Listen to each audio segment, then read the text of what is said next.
Good morning, everybody. Thank you all for being here. I know we've got a couple committee members who are running a bit late, but we do have quorum, so I think that we can start through the agenda.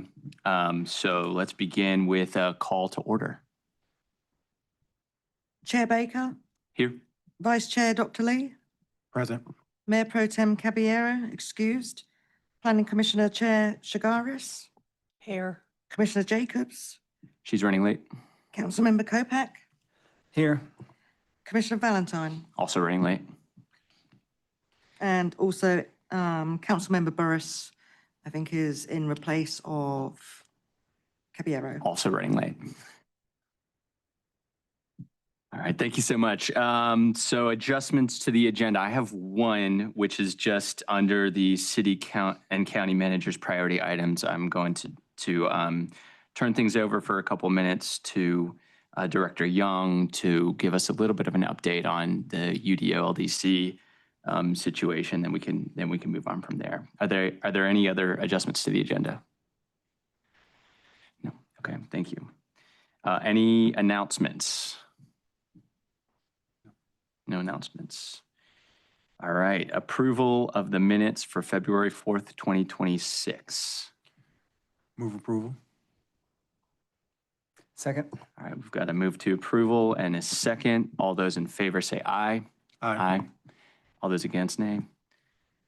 All right. Approval minutes are approved. City and county managers priority items. Do you want to go first? Good morning. A. Miles with the Durham City Attorney's Office. There are no priority items except for the ones that Councilmember Baker has added to the agenda. Curtis Massey of the County Attorney's Office, no priority items. Thank you so much. Director Young.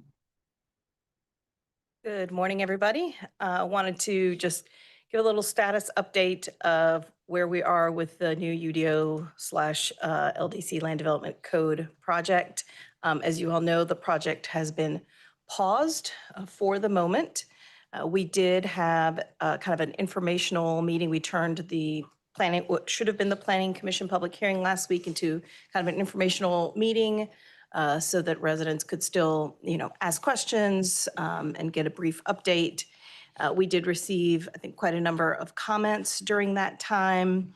I shared at that event that the project was paused and that we would be working on kind of how we might move forward, but at the time we did not have a timeline. We still do not have a timeline. We're exploring ways that we might be able to move forward, but as of yet, there's no decisions, no direction. So this is kind of an unsatisfying update, but I think it was important to kind of get it out on the record. Understandable. Colleagues, do you have any questions about that? TBD is the status update. Thank you for that, Director Young. All right, moving on. Item 5, consolidated cases summary.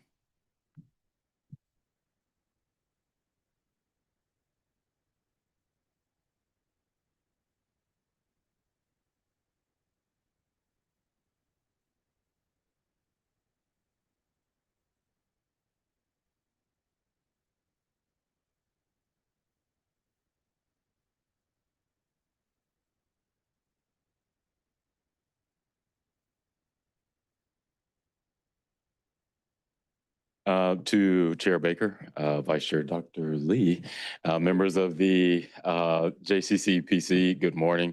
I'm Javar Jones, obviously with Planning and Development. I'm before you this morning to present the consolidated case preview. For this quarter, we have 2 applicable cases. I just want to take a moment to provide some information for you. The first case is Laurel Creek.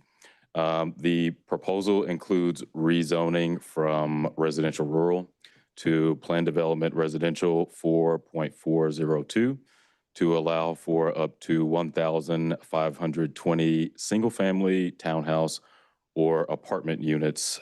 Also included in the proposal is 25,000 square feet of commercial space and a fire station.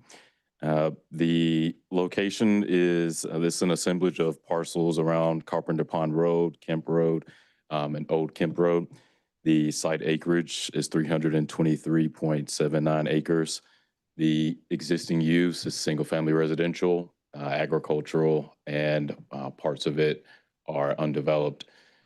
Current jurisdiction for these parcels are within the county. The applicant is proposing to be annexed into the city. This would also be a satellite annexation. The place type, it is currently mixed residential neighborhood and mixed use neighborhood. The proposal includes keeping those two current place types and adding the additional recreation and open space. I'd just like to pause there if there are any. Colleagues, any questions? Obviously, a very, very large case. Javard, did you say that they had proffered a fire station site? Yes. Okay.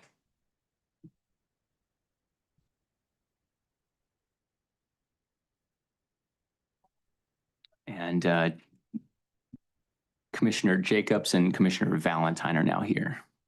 Good morning, everybody. And colleagues, we are on item 5 currently. Chair Shigeru, did you have a question? Chair Baker. Is this site inside or outside of the UGB? It is inside the UGB. Okay, thank you. What's the expected timing for this case to come to Planning Commission and to Council? Councilmember Kopech, that's an excellent question. I'm not entirely sure since it's still under review. I believe it's still in the first cycle of staff review. So I imagine it will be just a little bit of time before it gets scheduled, but I'm sure that we can provide an update as the case progresses. I'm just curious, do we know who is the applicant on this one? Yes, the applicant is Pamela Porter of TMTLA, representing the owners of the parcels in the area. Okay, so is there an option on the site? Do we know that kind of thing?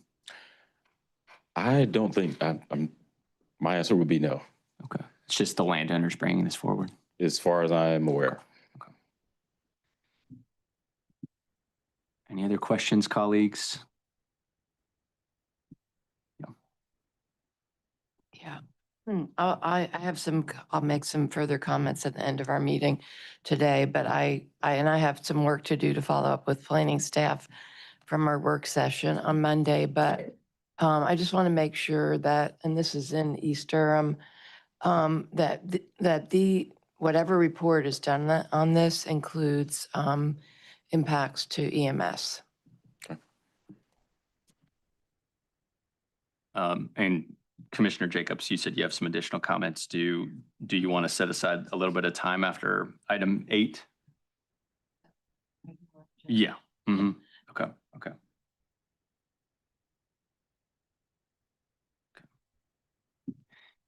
Any other questions, colleagues? All right. Okay.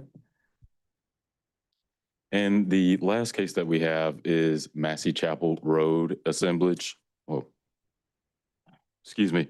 The proposal is the applicant is wanting to rezone from residential rural to planned development residential 18.021 to allow for up to 470 townhouse or apartment units.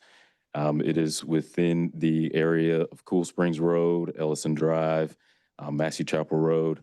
The total acreage for the proposal is 35.52 acres with existing uses of single-family residential and undeveloped. It's currently in the county. They are asking to be annexed into the city. They are not changing the place type. It's currently mixed residential neighborhood and recreation open space.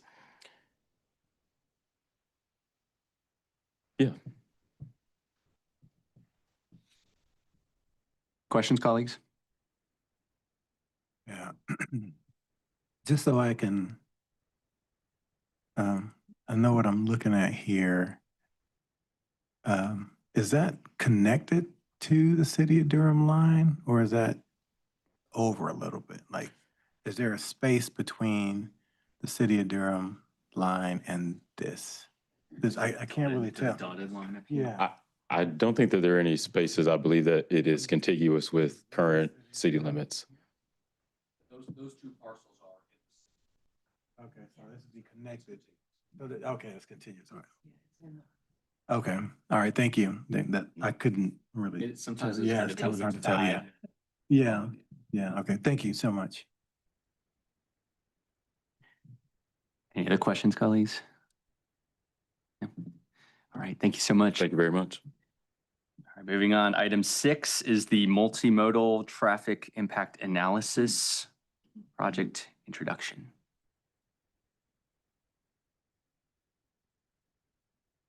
Good morning, everyone. Lisa Miller with the Planning and Development Department. I'm just going to give a quick introduction and then hand things over to Jennifer Baldwin, our consultant.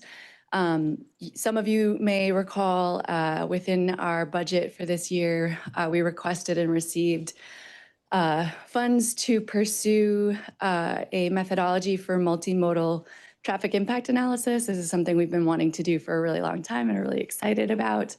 Essentially giving us more opportunity to look for pedestrian, bike transit kinds of improvements through the TIA process. We just are here today to introduce you all to the project. We will be coming back later on once we have a draft methodology to get input and answer questions about that. Today, we mostly just want to hear if there's anything you want us to consider as we're going through things, questions you want us to be thinking through as we do that. But I will hand things over to Jennifer Baldwin from Three Oaks, who's our consultant on the project, to walk you through this. Great. Thanks, Lisa, and good morning, everyone. We're excited to be working on this project with you. Oops, I think I hit the wrong button. Sorry. As Lisa mentioned, I'm Jennifer Baldwin with Three Oaks Engineering, and we do a lot of TIA work across the state, have worked really closely with NCDOT on their TIA process. Thank you so much. And so really, to sum up why we're here, Lisa kind of summed up the intent of the process, but it's also a direct recommendation from the 2025 Vision Zero Action Plan, as well as the 2030 Comp Plan. So our purpose is to find a legally defensible approach, and those are key words that I'll mention a little bit later. And we want to find a way to emphasize safety, equity, and accessibility for all roadway users. And then, looking into and investigating options to tie recommendations to the high injury network or other previously identified routes and recommendations. So what's that mean? We wanted to set the stage with like some basic knowledge on what the traditional TIA process looks like versus what a multimodal TIA process could look like and existing national best practice. And so to sum it up, I'm sure most of you know, the existing process is predominantly focused on vehicle traffic. So the only real way to measure and to identify improvements when they're needed is through a level of service analysis. And so the state uses the LOS analysis to identify if a development comes in, they're required to do XYZ based on that projected level of service. In a best practice multimodal approach is you're really starting to think beyond the curb and also for all users. So we're not just focused on how to improve service and safety for vehicles and drivers, we're looking at all modes. And so this allows you to tie and require improvements such as crosswalks, speed management, traffic calming, transit access, and then beyond the curb for curbside management. So the current process in the city, I don't need to go into detail on this. This is just to acknowledge we are looking into and aware of the current process. And I think one of the early goals of our process is we don't want to remove what y'all are already doing really well. We just want to enhance this, as needed to be able to provide that extra level of identification and requirement for multimodal access and safety. And so here's the legal constraints. We did want to set the stage that when you look nationally for national multimodal best practice, you most are going to find and cite cases from California and West Coast cities and locations. And that's because their state legislation is set up very different than ours here is in North Carolina. And so we just wanted to highlight some of our limitations are going to reflect our current general statutes and the legislature's action. And so we don't want to flag and require legislation action. We want to work within the system, but do as much as we can. And there is some flexibility. So for often, when it says here restricted impact fees, we have had success here in Durham getting those in. It's just case by case. So we're just trying to tighten up what, the city and the county is able to do. Okay, so a little bit of an overview of what we're doing as part of this scope of work. On the technical side, we are conducting a literature and background research. So we're looking at 3 different case studies from across the state, as well as a couple national, mainly East Coast, so that they can be a little bit more of an apples to apples comparison. And then we're diving into developing an administrative process, as well as a detailed calculation and methodology for how you could go about updating your TIA policy. And then the final technical output will be a draft ordinance. And then on the engagement, because we know we don't do this in a silo, we want to make sure that we are collaborating with multiple different city and county staff. And so we have a series of staff meetings that we're going to work through this process together. And then here's just a bullet list of the different stakeholders that we've identified that we want to bring in and have conversations with before we get to the end of the process. And then the overall schedule, we just kicked off last month. And so we're kind of in the process of doing those case studies, as well as having the collaboration with different agencies and stakeholders like yourselves. And we're working through an early process, our methodology approach. The general schedule, we're trying to keep this fairly tight. So we're looking at a 6-month schedule where we do a lot of the technical work and have the right stakeholder involvement throughout. And ultimately trying to have a draft recommendation that can go before council and the Board of Commissioners in August. I'm going to turn it back to Lisa to talk through some of the questions.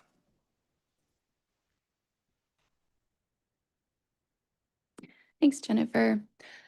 So as Jennifer mentioned, we kicked off last month with our internal staff group. So we've got representation from the County Transportation Department, City Transportation Department, as well as all of the parts of our department that are really involved in different aspects of the development process.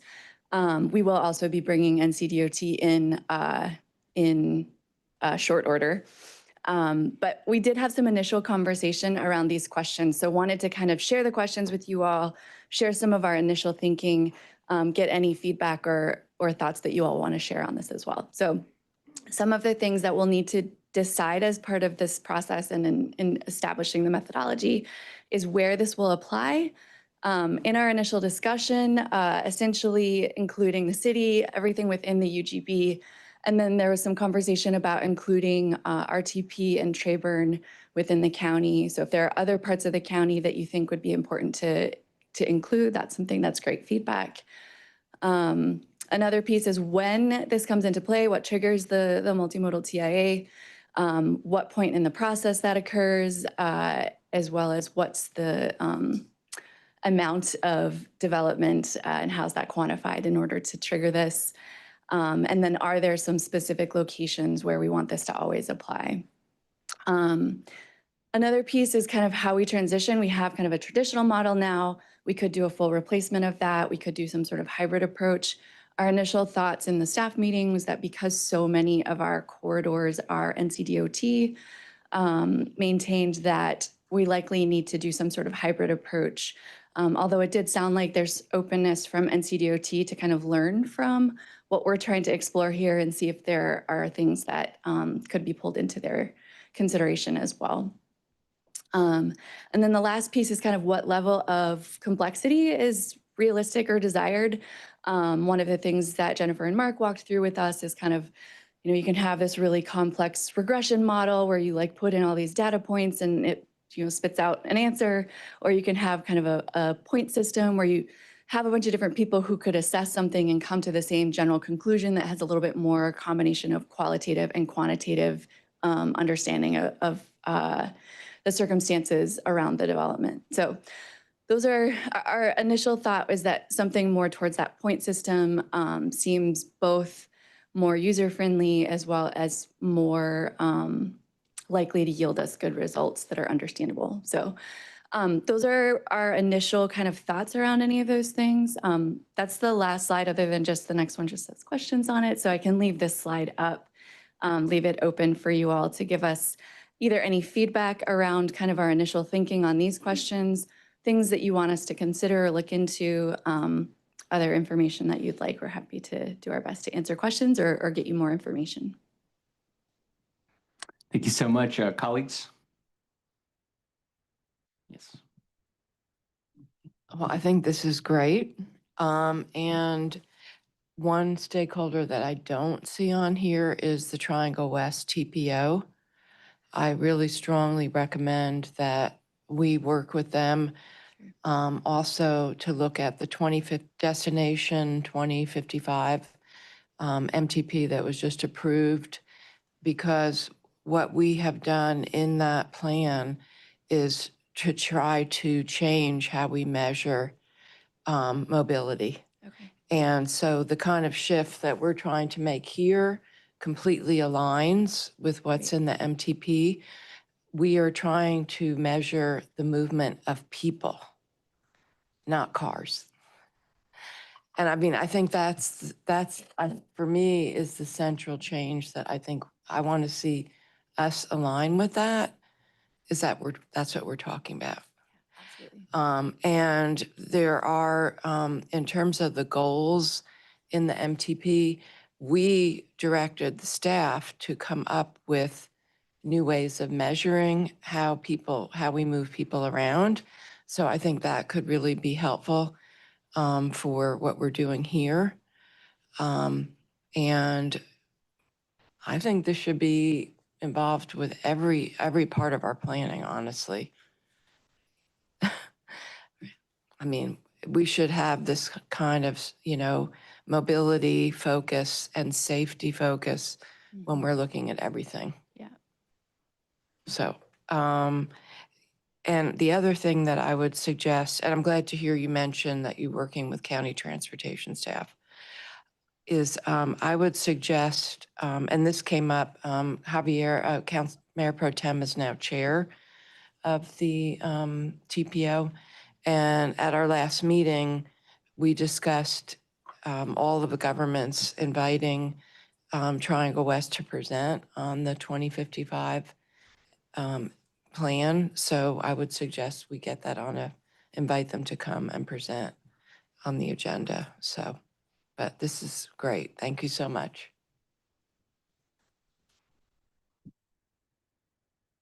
Colleagues, questions, comments, compliments? Yes, on that last one, just a compliment. Excited to see this moving forward.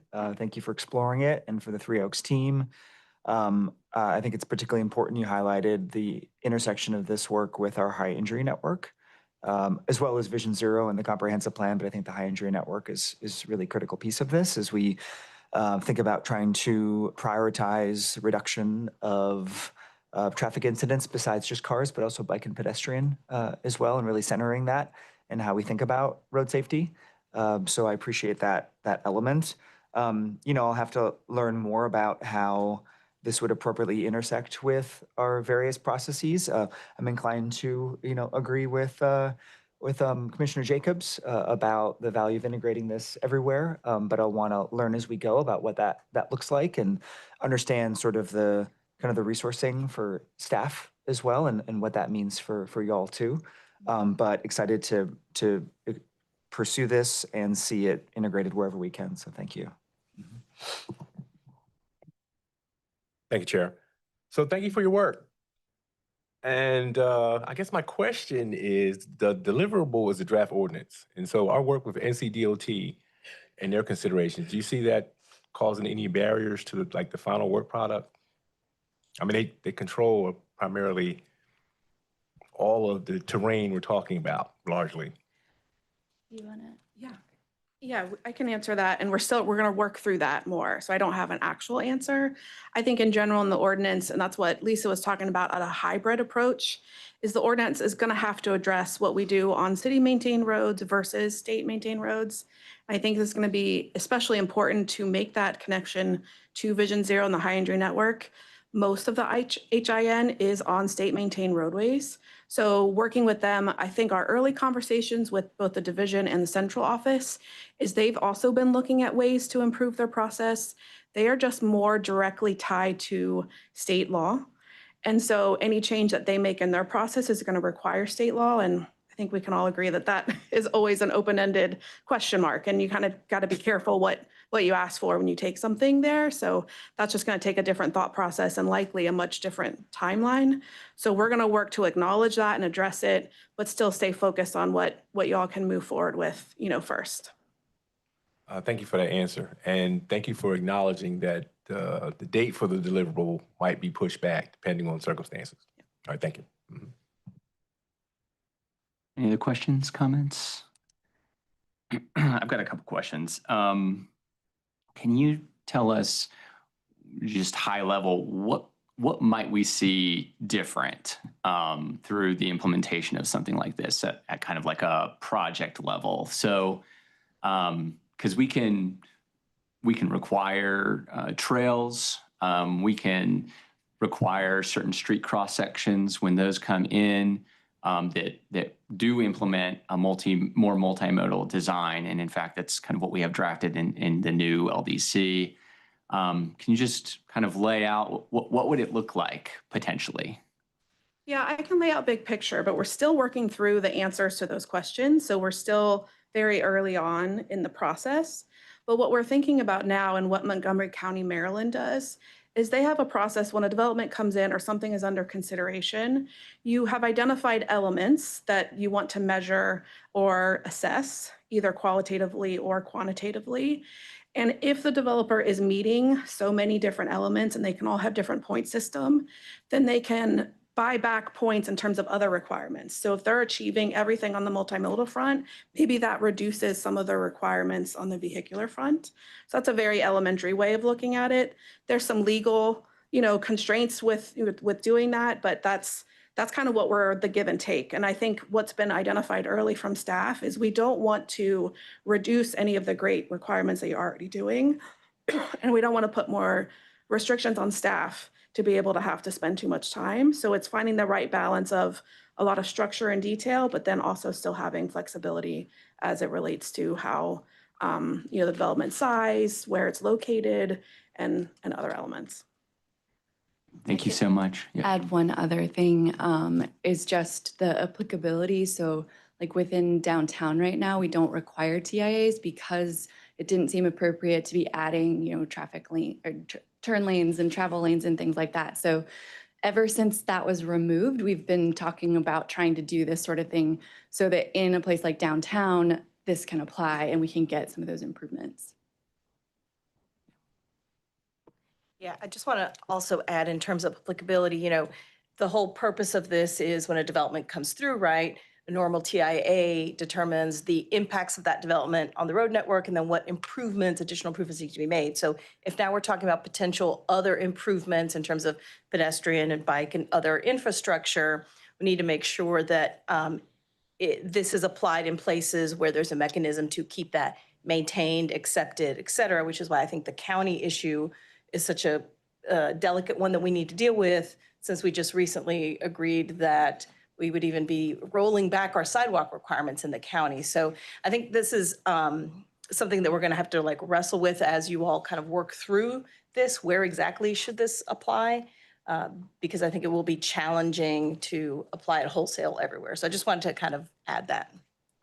I'll also add, which I skipped over it, but part of the scope and process is once we have a draft process and methodology, we're going to test it on different case study examples so that you'll be able to see before it's approved how that would look, that would have changed from previous requirements to under this new process. So I think that'll help.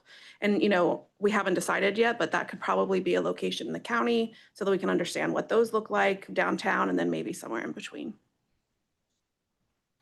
Cool. Yeah. Thank you.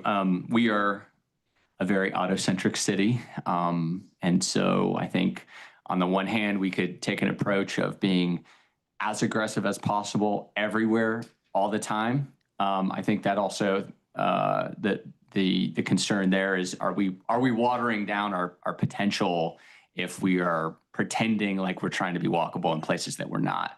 versus an approach that's more in line with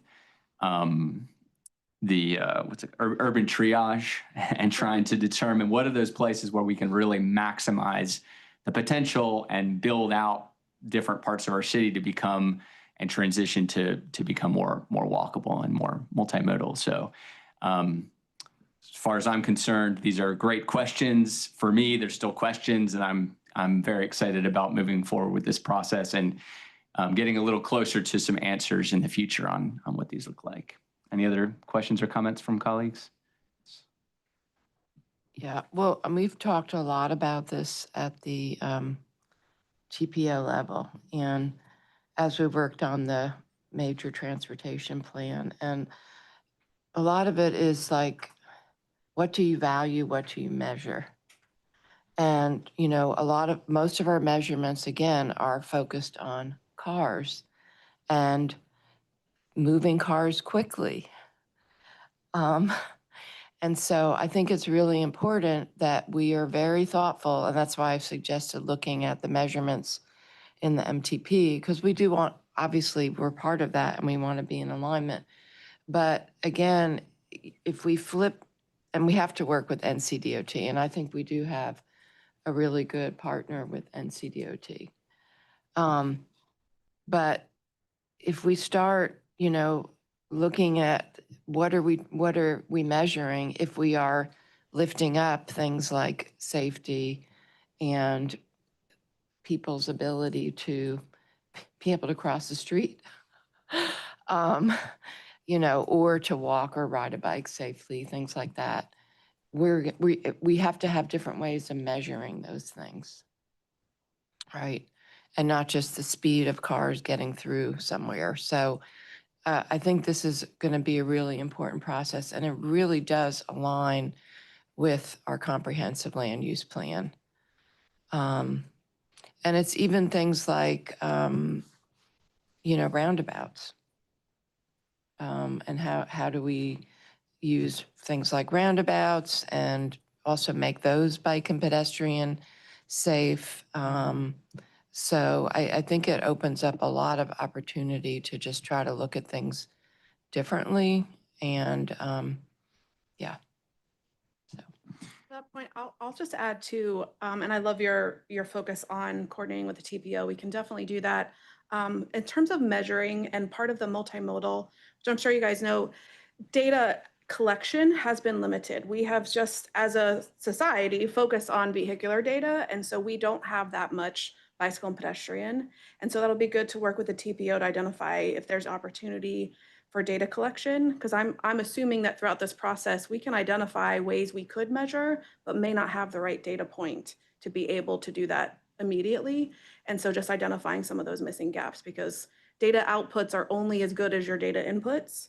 And that's the challenge of making it too data driven, and it's still going to need some sort of qualitative while we're navigating that. And the other question is the role of transit. Yeah. Right? Because if you are, and again, it depends if we're talking about a transit corridor, if we're then making it possible, if we're prioritizing the transit investment there, then there's going to be less need for those road improvements. So, yeah. Yeah, this is yet another example. I mean, we, over the past 100 years, collectively as a nation, forgot how to build cities that for people rather than for cars and for traffic. And we forgot how to build for people and places. And it's not just one thing. It's not just zoning. It's not just your cross section. It's not just how financing works and parking minimums and this and that.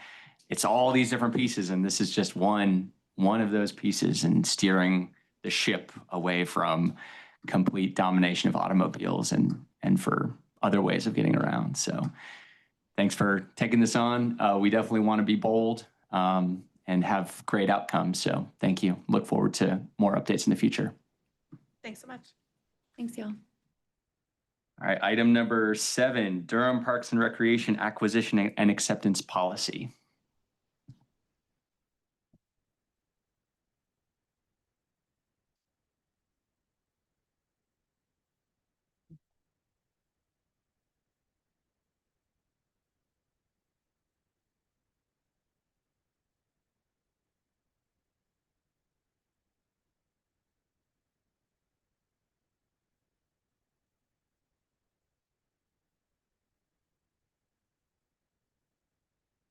1 second.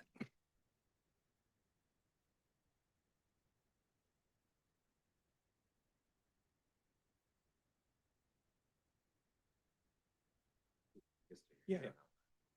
Good morning, Chair Baker, Vice Chair Dr. Lee. My name is Austin Bowman. I'm a senior planner with DPR. At the January JCCPC meeting, we co-presented an item with our colleagues in planning regarding park access in the city and in the county. And at that time, we kind of previewed for you all that DPR was in the process of updating several kind of planning tools that we have at our disposal, one of which is our land acquisition and acceptance policy.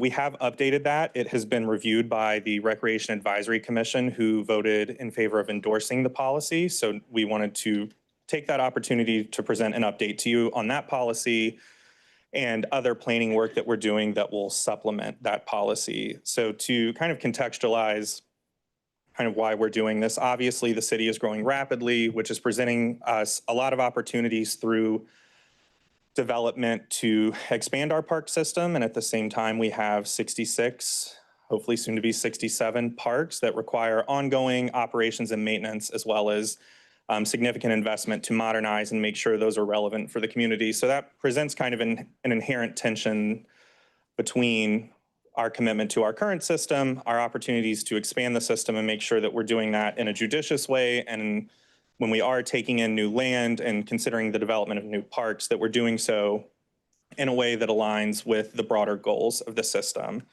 So I'm going to cheat a little bit. This is why I print these. So the other thing that's happened since our initial acquisition and acceptance policy was adopted was that the Parks Comprehensive System Plan was adopted in 2025. So our original policy was drafted and adopted in 2024. And the other kind of driving force to updating this was the adoption of the comprehensive plan and a need to kind of integrate the values, the goals, and the mission of that plan into our policy so that when we are reviewing opportunities that come through, particularly from development or whether we're going out to acquire properties, that we are ensuring that there is alignment with that plan. There's also a specific action item in the comprehensive plan that I think this policy fits, is a piece of a larger effort, which is to develop a land acquisition strategy that can expand our system strategically. So the old policy that we are trying to update, the issue that we've run into with this policy is that it focused almost entirely on suitability of land. So the ability of the land to be developed into a park, which is certainly important. We don't want to be taking in land that we can't do anything with. But it doesn't answer kind of broader questions of, is this proffer in an area that's a priority for Durham Parks and Rec? Is this land, is there alignment with accepting this land in DPR system plan? Is there alignment in the citywide comprehensive plan or open space plans? So it kind of lacked those clear criteria that assessed alignment more at a policy level and a long-range planning level. The new policy still considers suitability. Like I said, that's very important. We don't want land that we can't do anything with. But it introduces some new criteria that consider community need, strategic value, alignment with city adopted plans, and it kind of puts suitability as a secondary factor. So if land that's being offered or sought isn't in alignment with our plans, whether or not it's suitable is kind of irrelevant, right? If it's not meeting those higher level overarching goals, then we don't really need to evaluate the suitability because it's not of interest to us. But it does retain that so that if land does meet those alignments, we can then go and say, okay, can we actually do something with this?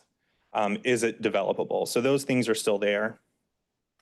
It provides clear criteria to guide staff evaluation. So prior to this policy, I think some of that alignment with plans was being articulated, but it was more ad hoc. It was not very clear to applicants or to other staff what they should really be taking into account. So this, again, kind of crystallizes that. And something new with this is we've got or developed now with Director Young and members of Planning and Development a clear integration into the development review process so that when these proffers are being made, there is a clear way for DPR to evaluate them, get involved, and then provide that information back to deliberating bodies, whether that's the Planning Commission, this body, or City Council. So the way the policy works is, again, we now have that first kind of layer, which is our need criteria. So this is looking at factors in the comprehensive plan that we're really looking at need-based investment based on socioeconomic conditions and demographic conditions. There's one of the guiding principles of the comprehensive plan is fairness first. And so this is really meant to embody that and make sure that we are keeping an eye on areas of the city and the county that really do need investment that have maybe been overlooked in the past.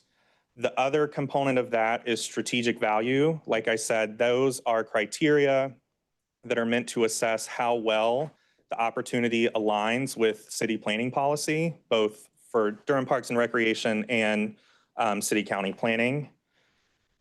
Once that's been evaluated, it's the suitability criteria. Is the site developable? Are there environmental features that would preclude us from developing? Is it too steep? Things of that nature. And then that results in a staff recommendation. The process that we have worked out with Planning and Development is that evaluation will come in the form of a memo that will be included with the staff report, as well as comments provided back to the applicant. So they are aware, they've made this proffer, this is how it's being viewed by DPR. They still have their entire review process to revise it based on that feedback if they choose to. If they choose not to, obviously that's at their discretion. But again, it gives us a tool to communicate clearly to the applicant and to you all as you're deliberating these cases, what is the likely outcome of this from our standpoint.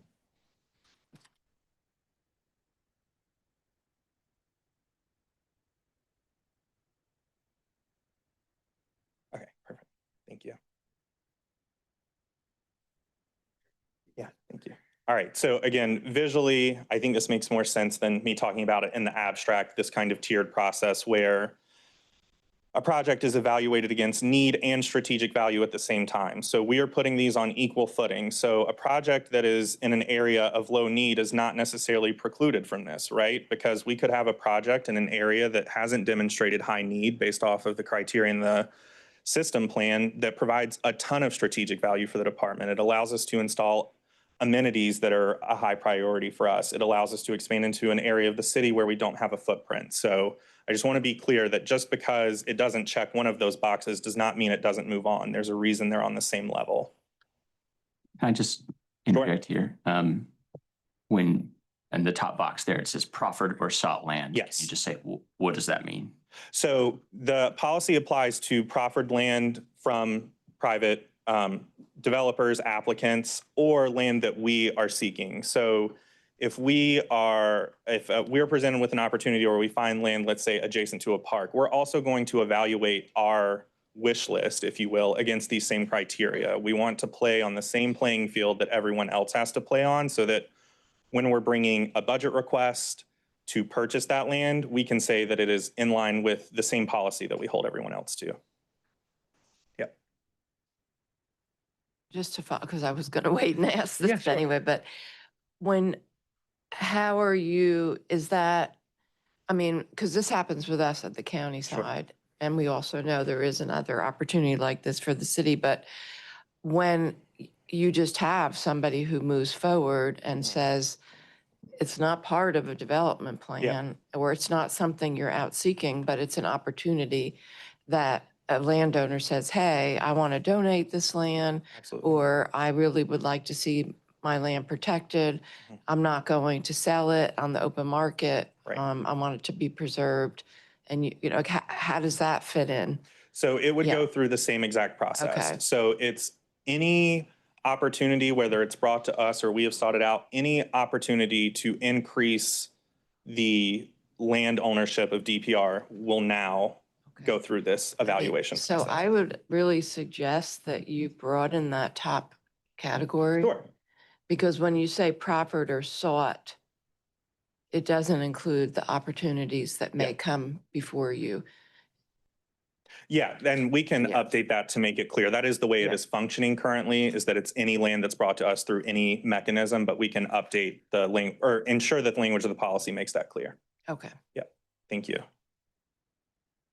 So I've talked through this a little bit, but the updated policy now has 2 layers. The first layer, again, community need and strategic value. I won't belabor this point, but again, is it meeting a need or is it furthering goals or policies of the city? The second layer, whether the land can realistically be developed as a park or trail corridor. And I should say part of the suitability, a lot of these criteria really are about constructability, but it's also about, can this park be developed in a way that is in alignment with DPR standards for other parks in our system? So if we're getting, again, this is a complete hypothetical, a proffer of 2 acres and 1.5 acres is in the riparian buffer, well, that leaves us about 1/2 acre to realistically do something more intense with for recreational purposes.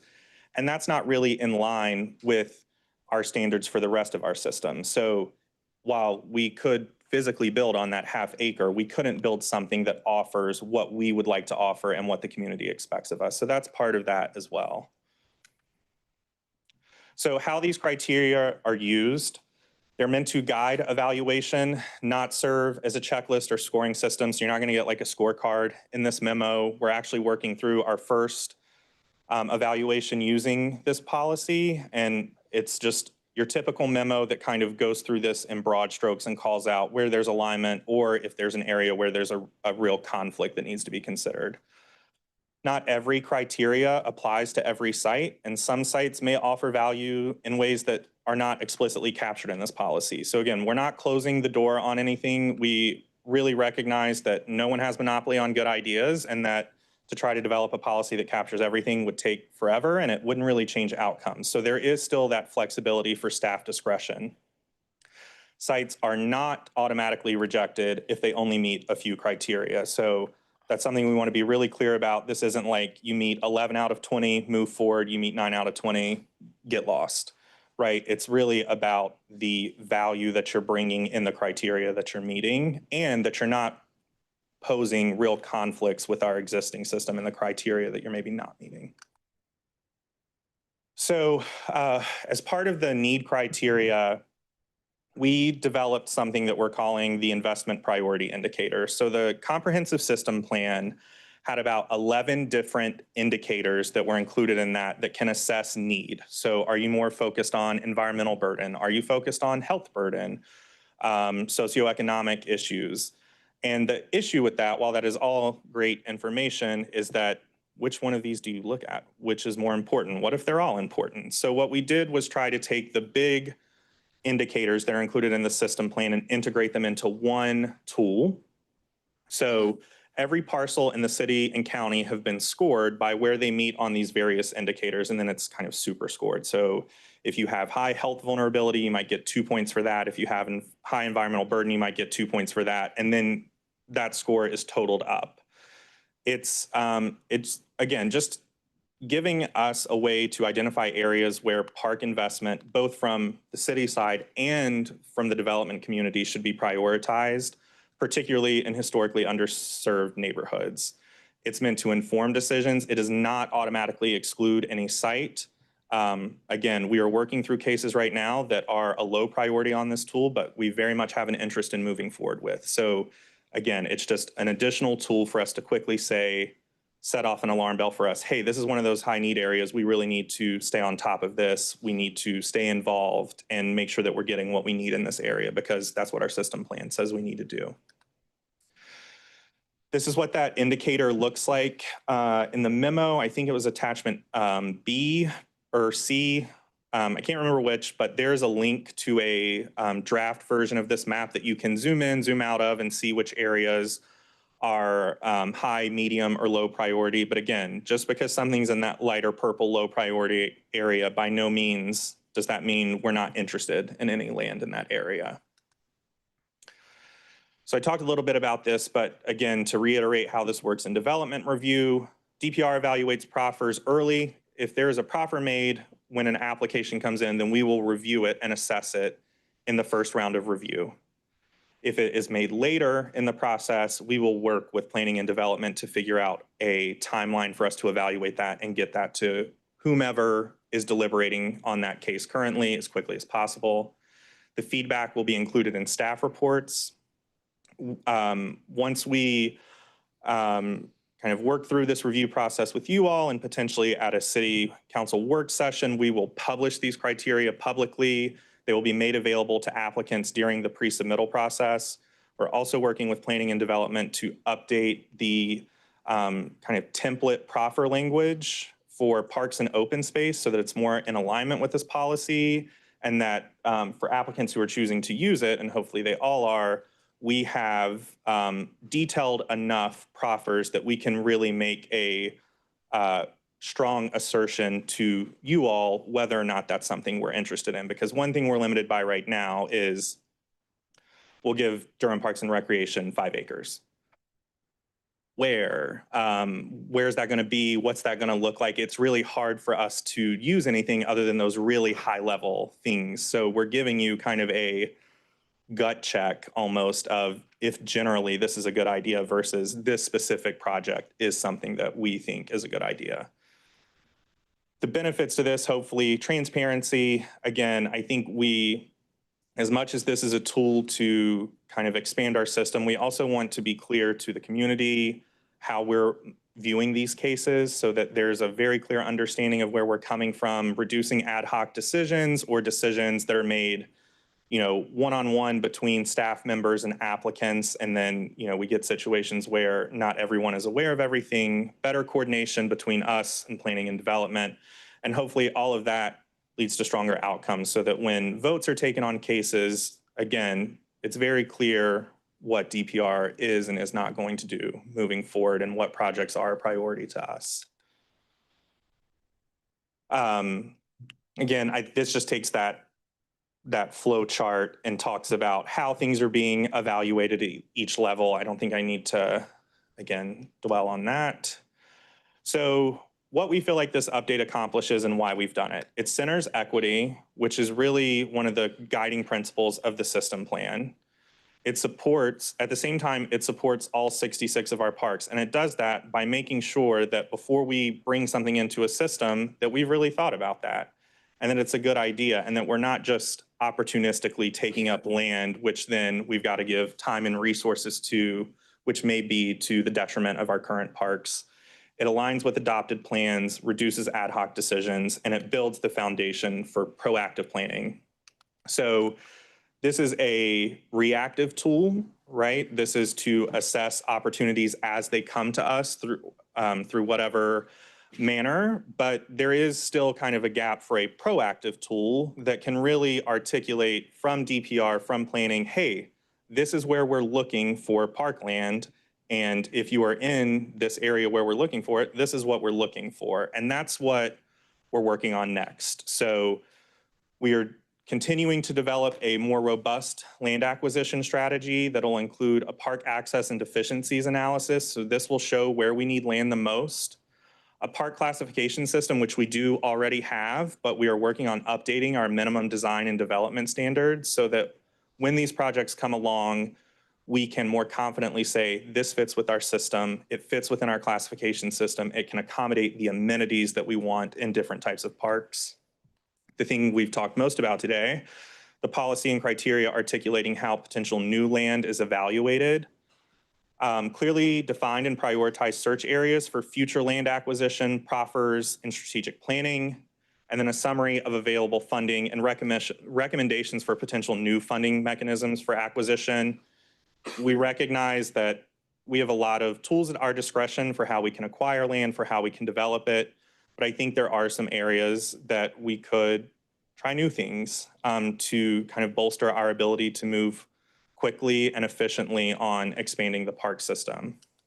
So my last couple of slides, I want to zoom in just a little bit on the fourth bullet, the proactive part, the clearly defined and prioritized search areas.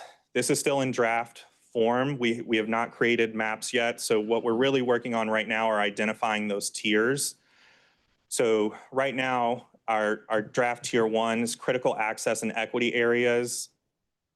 These are areas where people lack parks and conditions are the hardest. So the purpose of this tier is to direct investment to communities with the greatest current deficits and vulnerability. The core factors here are access gaps per DPR's level of service standards, high or medium equity and socioeconomic need per the system plan, and environmental burden or stress. And I think one thing to think about when we're talking about these tiers is tier 1 isn't necessarily a higher priority on tier 2, but our expectations for tier 1 and tier 2 might be different. So for example, tier 1, I would say that's an area where we should be expecting the city or DPR, as well as other outside parties like developers, to come to the table and help us fill these gaps. Whereas tier 2, high growth areas, this is where we should really be looking more to the development community, right? These are areas that are growing. They're bringing a lot of new residents here, which is great, but they have needs when it comes to parks and recreation. And as such, the expectation there should really shift away from the city to the development community.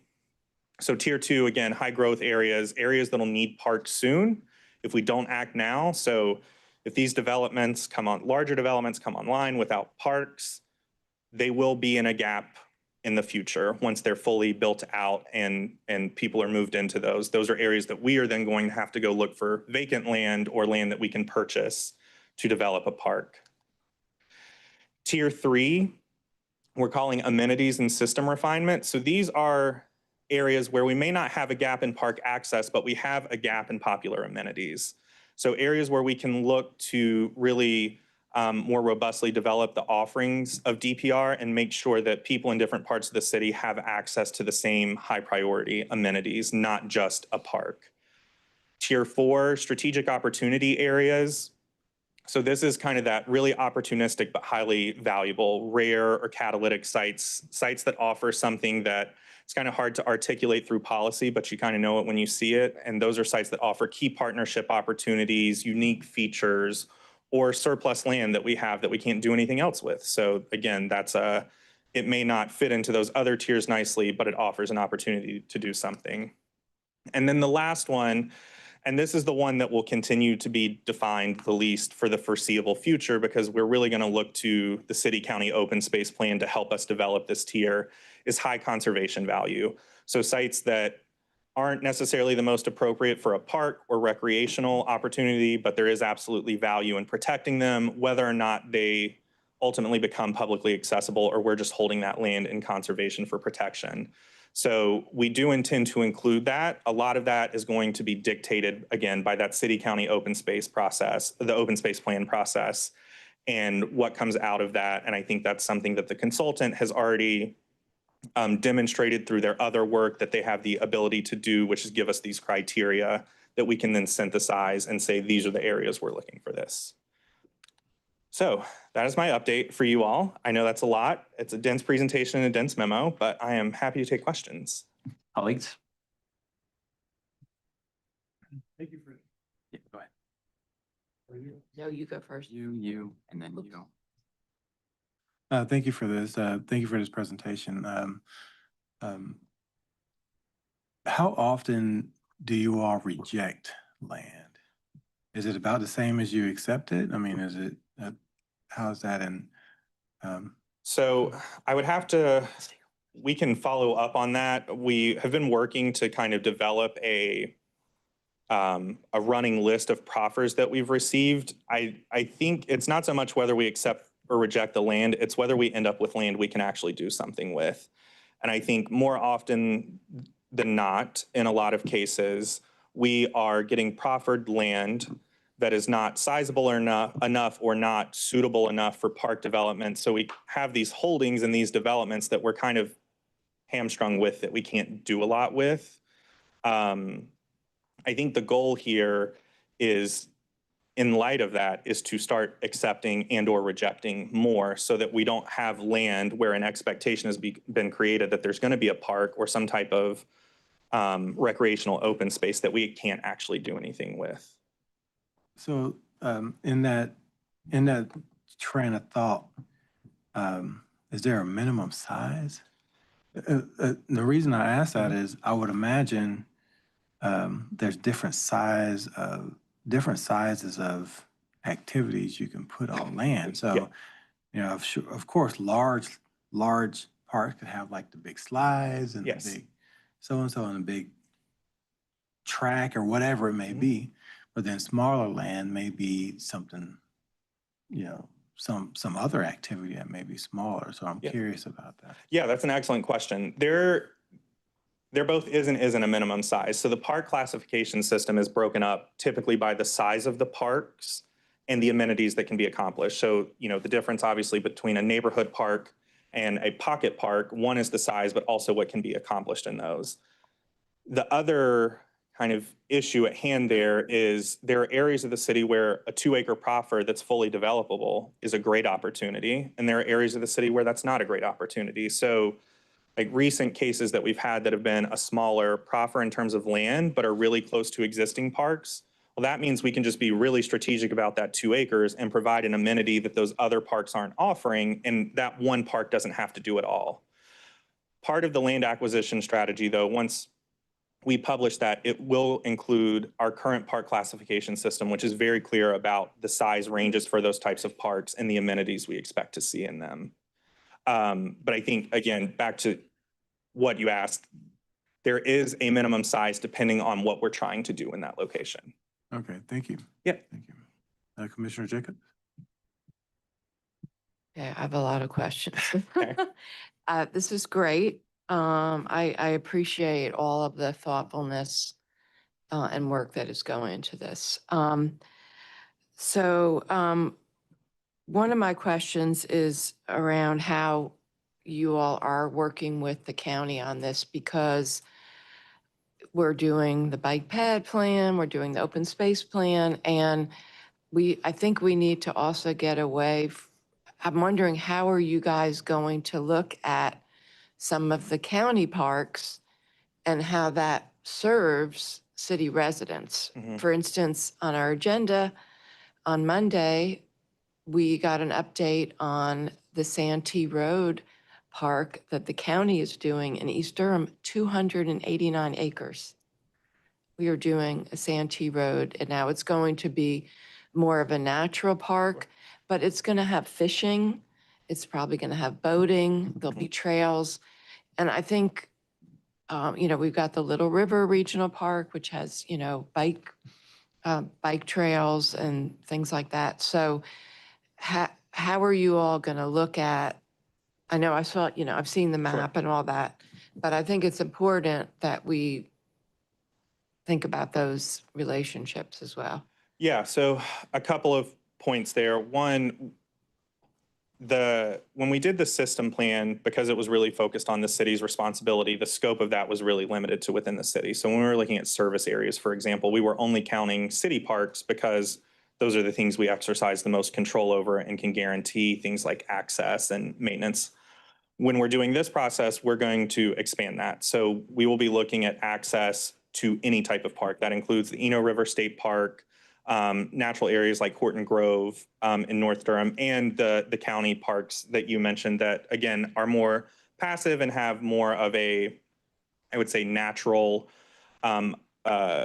set of programs and amenities, but that are providing some level of access and recreation. So those will be included. They won't be discounted in any way. We'll also include them when we're looking at that amenity refinement so that we can say, hey, these activities are really popular. Here are some other areas across the city where we might be best served by looking for a site that can accommodate that. In terms of the open space plan, I am sitting on that core team with Celeste from County Open Space as that is developed.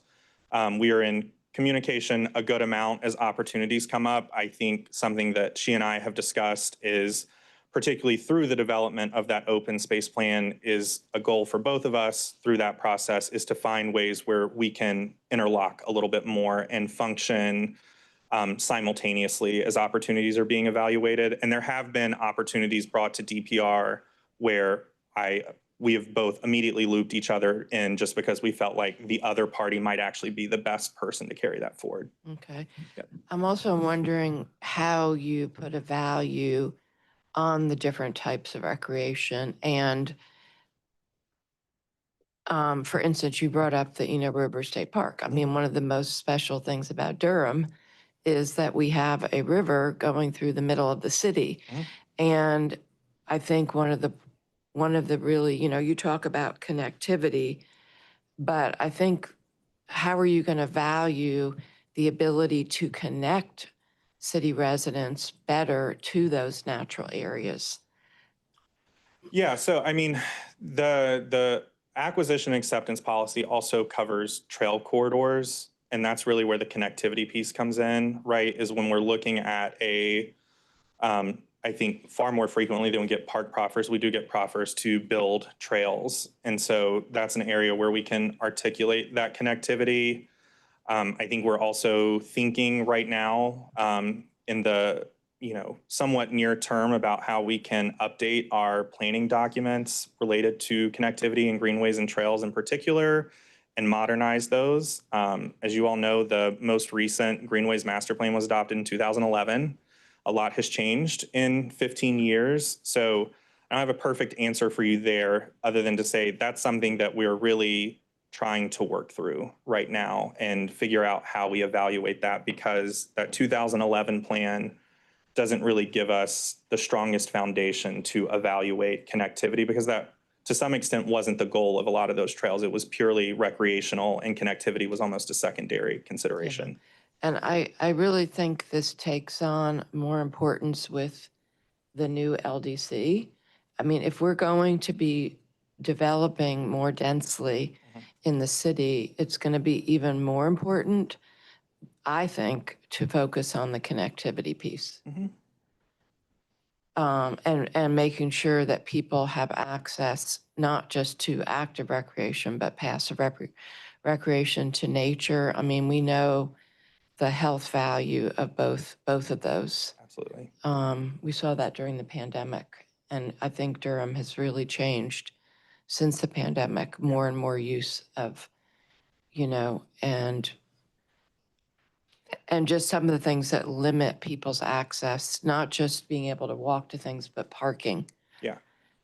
Yeah, I totally agree with you. And I think, again, I don't want to get ahead of any future planning process, but I would say that objectively, connectivity would be one of the most important factors in refining and developing a new trail network. I also like the fact that you are, it feels like, focusing on qualitative and quantitative and also building in a lot of flexibility. I think I used to work for a company that did conservation-oriented real estate development. And then I personally was involved with the creation of the Hollow Rock Nature Park, New Hope Reserve. And I think the one thing we have to recognize is that this is what a then county commissioner said to me: God ain't creating any more land. Right. And so, when we say, oh yeah, we're not going to follow up on that opportunity, we have to recognize that that's what we're saying, because if land is not protected, then that basically it could be developed. Yeah.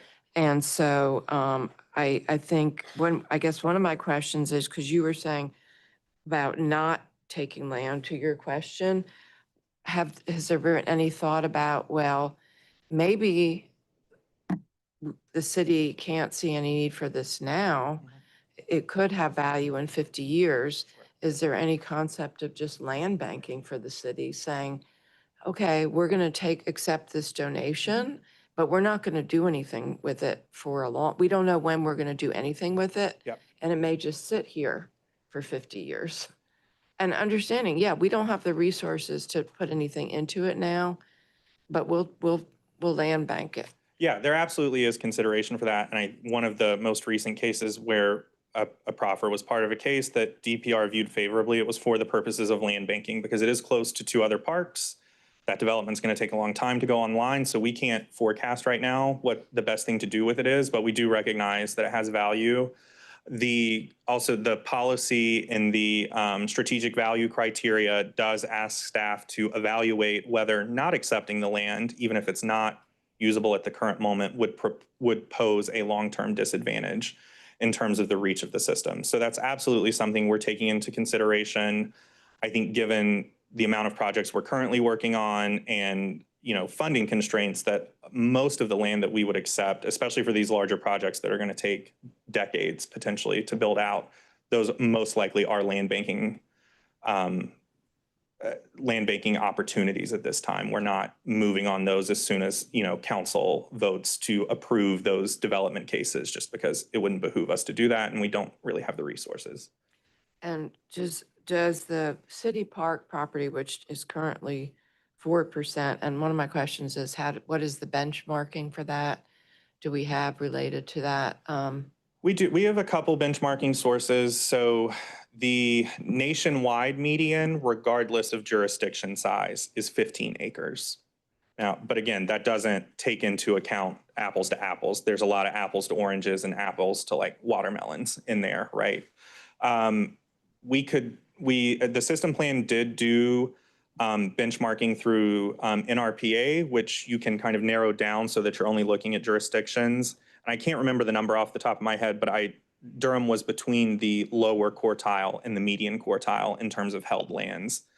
And one of the recommendations of the system plan that recognized that was because a lot of these jurisdictions that are reporting this out, that's not developed parkland. It's developed parkland and land they're holding on to for later. So I think there is definitely recognition in the system plan and in the department that land banking is absolutely something we should be doing more of, and that we don't have to act on every opportunity as soon as it comes through the door. We can take it and then see what happens.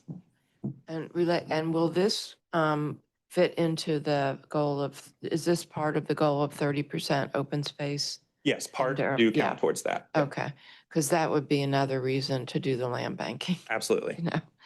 And then I just want to also raise up, you mentioned the importance of coming up with a funding system. I think that's really critical. If the city doesn't come up with a real strategy around funding, then it's all for naught in certain ways, because I've said this before, looking at what the county's been doing, and seeing how, and also even having somebody, having the capacity for grant writing and stuff like that, because the partnerships, the leveraging all of the funding opportunities is really key. Yeah, I absolutely agree. Yeah. Thank you so much. Yeah, thank you. Thank you, Chair. And thank you, Austin and team. And thank you, Commissioner Jacobs, for raising issues around connectivity, land banking, funding. There were questions on my mind, and I appreciate you raising them and the answers you provided thus far. Some other questions I have, first of all, regarding the investment index. So I understand that the objective here is not to develop a checklist or a scoring system, but I'm trying to get a better sense of how we'll think about evaluating the opportunities that come before us, quantitatively and qualitatively. There's the information around the investment index, which gets, more quantitative, but that seems to be of like kind of multi-pages of potential criteria. Yeah. That seems to only relate to community need 1A. Yes. Okay. So the goal there was really not to create this, all-in-one scoring system that can immediately say yes or no. It was really meant to synthesize all that stuff in the system plan into one place, which is why it's only one sub-criteria. It is a large tool that takes into account a lot of data, but at the end of the day, it is only one indicator. It's only one tool that's really zoomed in on evaluating need at a very nuanced and data-heavy level. Okay. Yeah.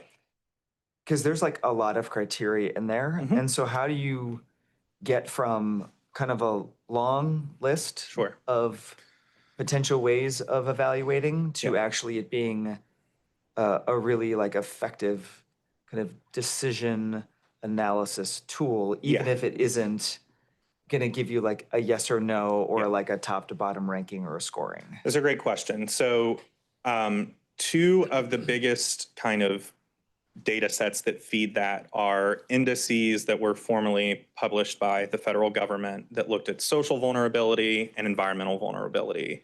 And the way those worked and the way we can kind of distill that down is that those resulted in scores that already took into account all the underlying data and generated a score that ranked a census tract based on how vulnerable it was compared to all other census tracts. So it seems like there's a lot of data in there, and it is true that there is, but some of these already have data components that we can just use as a single score. So for example, if a census tract is 85% more socially vulnerable than all other census tracts in the country, that's a high priority. We're not really thinking about necessarily, we can look at it, but we're not thinking about the things that got them to 85%, just that super score that got them there. So I think that's part of the reason that we're able to kind of rely on it, is because built into the underlying data, there's already rankings in there, and we're not having to call balls and strikes on, okay, what is vulnerable if you have this level of transit access, or if you have this many people without health insurance. That's already kind of been done for us, if that makes sense.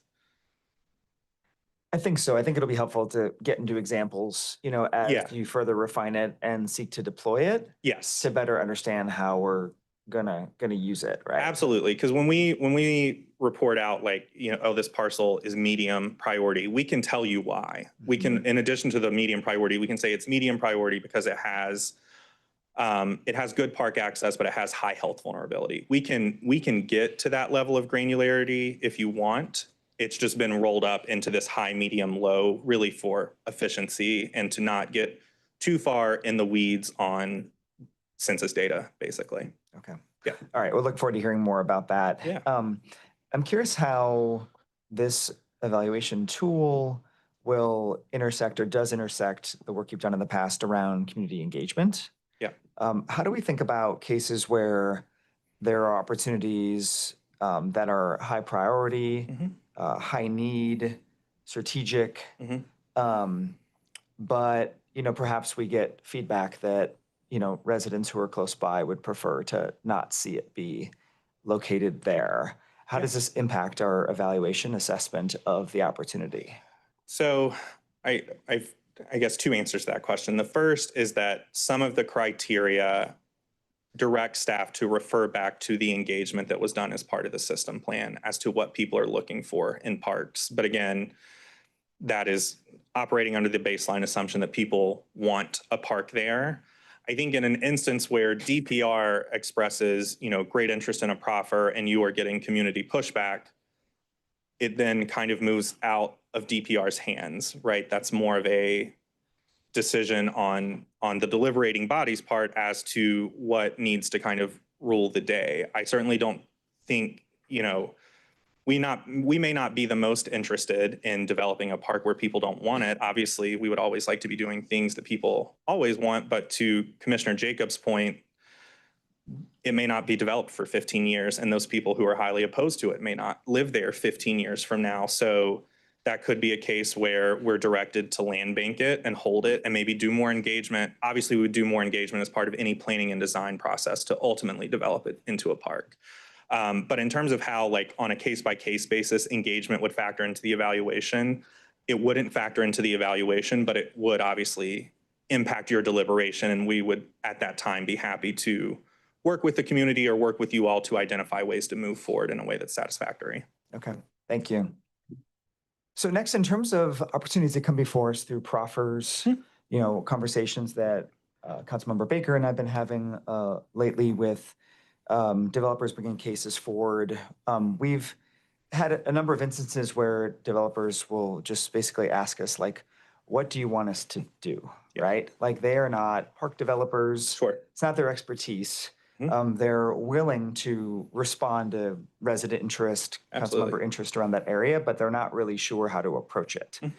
How do you and your team think about kind of DPR's kind of like role or your comfort at kind of providing Sure. kind of more proactive guidance. Yeah. And what would you be looking for either from this body, JCCPC, or from council and the county commission Sure. to sort of empower you to give more direction? Yeah. Since you do think obviously a lot more about this and what would be beneficial than many of the developers coming before us. Yeah, that's a great question, and a multi-layered response coming your way. So I think the goal, I will say, zooming out of developing this broader land acquisition strategy is to answer all of those questions without DPR staff having to work closely with applicants to develop their text commitments. Not that we're not willing to meet with applicants, we're happy to discuss things with them, but I think what we're really trying to avoid is the applicant coming to us and saying, hey, what do we write in this proffer? Like, tell us exactly what to write, tell us how big, tell us what it can be encumbered by, and tell us what's in there, because that starts to kind of blur the lines between a voluntary proffer and an involuntary situation, which we want to stay clear of. So the goal with the land acquisition strategy, publishing the park classifications, again, those include size, but also what amenities we expect in them. Part of that strategy will make very clear from the system plan process what the high and medium amenity priorities are from the community. And updating, like I referenced earlier, that template proffer language. So we are getting, hopefully, proffers that are able to be evaluated thoroughly. I'm hoping that all of that kind of gets us out of the situation where we're on a case-by-case basis meeting with applicants and saying, you should really write A or you should really write B, because that's not a comfortable position for us. In terms of what we need, moving forward from this committee or the council, one, obviously feedback on things like we're bringing you today, but that land acquisition strategy is something that we are trying to finish developing by the end of the summer. I imagine that will come to this committee, will come to a council work session, and hopefully at that point we can get some type of vote of endorsement or adoption. That way we then have the authority to use that as our guidepost and our operating kind of procedures. And we can refer applicants back to that. And like I said, if they have clarifying questions like, hey, I'm in this area, your strategy or your plan says that you need fields and a playground and a shelter, but I only have room for 2 of those things. We can work with them to identify which 2 things would be the most beneficial for that area. But what we don't want to do is, if an applicant is coming in the door just saying we're willing to proffer 5 acres, we don't want to get into a position where DPR is saying, okay, you're going to proffer 5 acres, none of it's going to be encumbered by riparian buffer, it's going to have these amenities, and you're also going to give us $250,000. That's not the space we want to be in, if that makes sense. So I hope that answers it. Again, I'm hoping the planning work can really get us out of that situation in an eventual endorsement or adoption. But I also think by adopting this, we have very clear guidelines. So if an applicant does come in and needs maybe some more hand-holding, we have something that the council has authorized and adopted and endorsed to pull from, instead of just kind of playing it by ear or doing it situation by situation. All right, thank you. What specific kind of feedback would be most helpful to you from this and other bodies as you go through this kind of refinement process? Sure. So I think 2 things. One is whether or not you feel what's in front of you is robust enough. If you feel like it is if it's thorough enough to give staff kind of clear direction on how they need to move forward and evaluate these things, and that it's providing you the information that you want or need during your deliberation. So if there are things that you expect to understand about a park proffer when it's coming to you that is not currently in any of the material we've provided for you, we need to know that, because if it's not in there, we're not going to give it to you more than likely. So I think that's one piece of it. I think the other feedback, particularly once we have the whole strategy developed, is to make sure that at a policy level and a vision level, that it is in line with your understanding of the comprehensive plan, and that it is furthering the goals and the actions in both our system plan and the comprehensive plan, that we are not out of sync or out of step with your priorities and the priorities that have been set forth in these really large governing documents. All right, thank you. And then last question. Obviously it's gonna be critical to expand the amount of land we have available. I think land banking sounds like a terrific strategy going forward if we don't have the resources to develop. We're also thinking about like proximity of our residents to parkland. And so I feel like we talk most when it comes to like a park system plan, and I apologize, I have not read it yet, but I do It's okay, intend it's to. long. Yes, it seems like the conversation often is about how do we have new parks that are closer to people. Mhm. And I'm just curious how DPR and the parks plan and planning, and as we think about the LDC, right? We think about having more people near where we have parks. Yeah. As another way to meet the objective of having more people with that sort of park access. How does that fit into our strategic thinking about how we're going to grow in the future? Yeah, so I can give that a go, and then Director Young can supplement me. So some of the criteria and even for example, the investment indicator look at proximity to transit or proximity to other non-vehicular connectivity options. So like if a piece of land is already adjacent to a greenway, that's great. Hopefully more people can get there.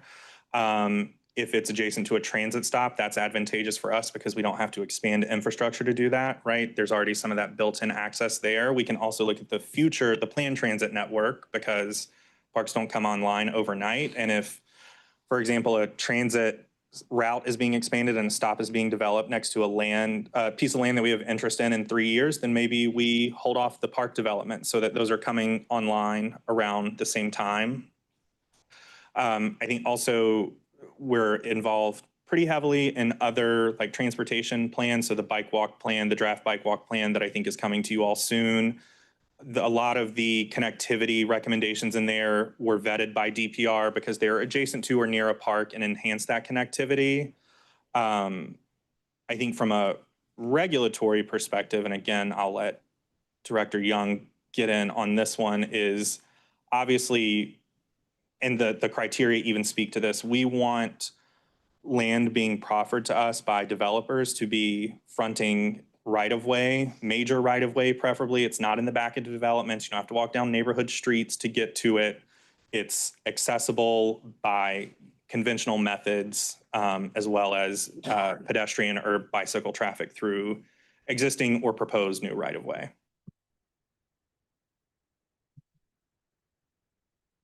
I second that.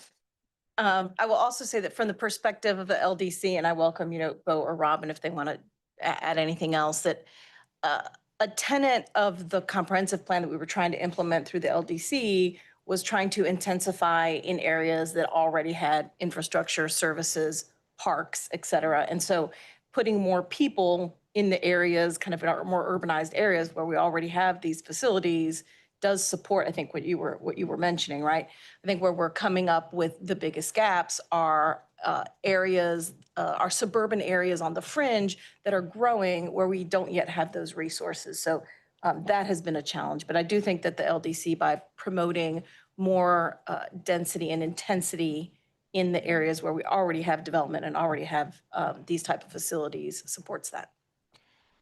Yeah, and I would just add to that too. I think part of what we can look at when we're looking at particularly the funding mechanisms is there are grants that are where it is permissible to use the funding to build supportive infrastructure to the park in addition to the park itself. So if a park is fronting an area that doesn't have sidewalks, there are some grants that allow you to use that money towards building those sidewalks because it's considered a supportive amenity or piece of infrastructure for the ultimate park development. So that's something we can maybe crystallize a little bit in that funding section, is funding resources that are really just for the park or where we have opportunities to have a larger impact by also improving connectivity as part of the development.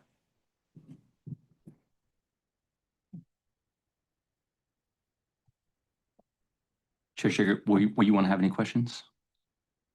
I have a quick question. Sure.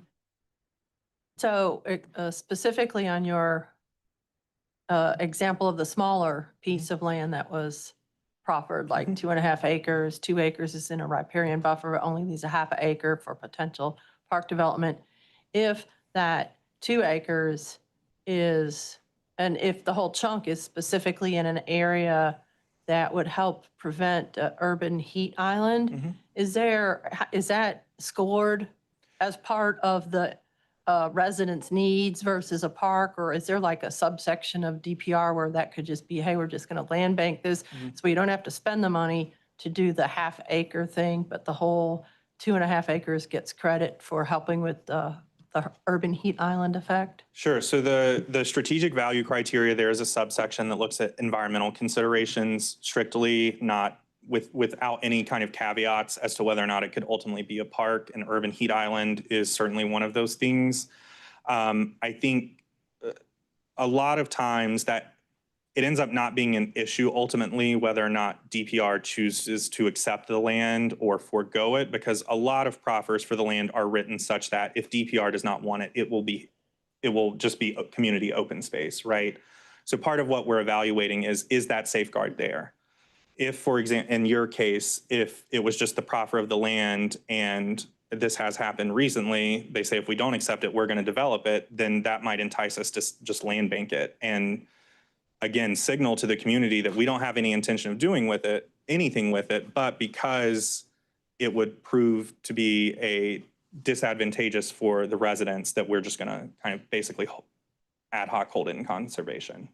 So yes, that is a pathway that I think could be accomplished through the policy. Yep. Yes, Mr. Bowman, thank you. And I want to go back to a great question posed by my colleague, Councilmember Kopak, around our engagement with developers, particularly as it relates to parks and recreational activities in our community.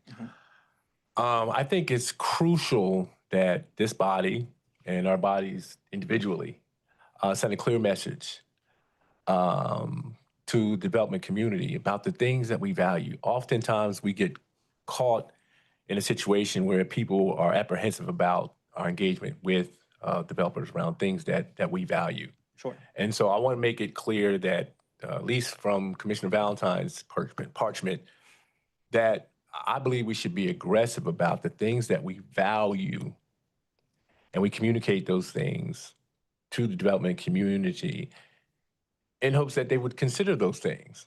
And if we don't do that, then we miss out on opportunities. You look at other municipalities, other counties around the state who are very aggressive in this regard.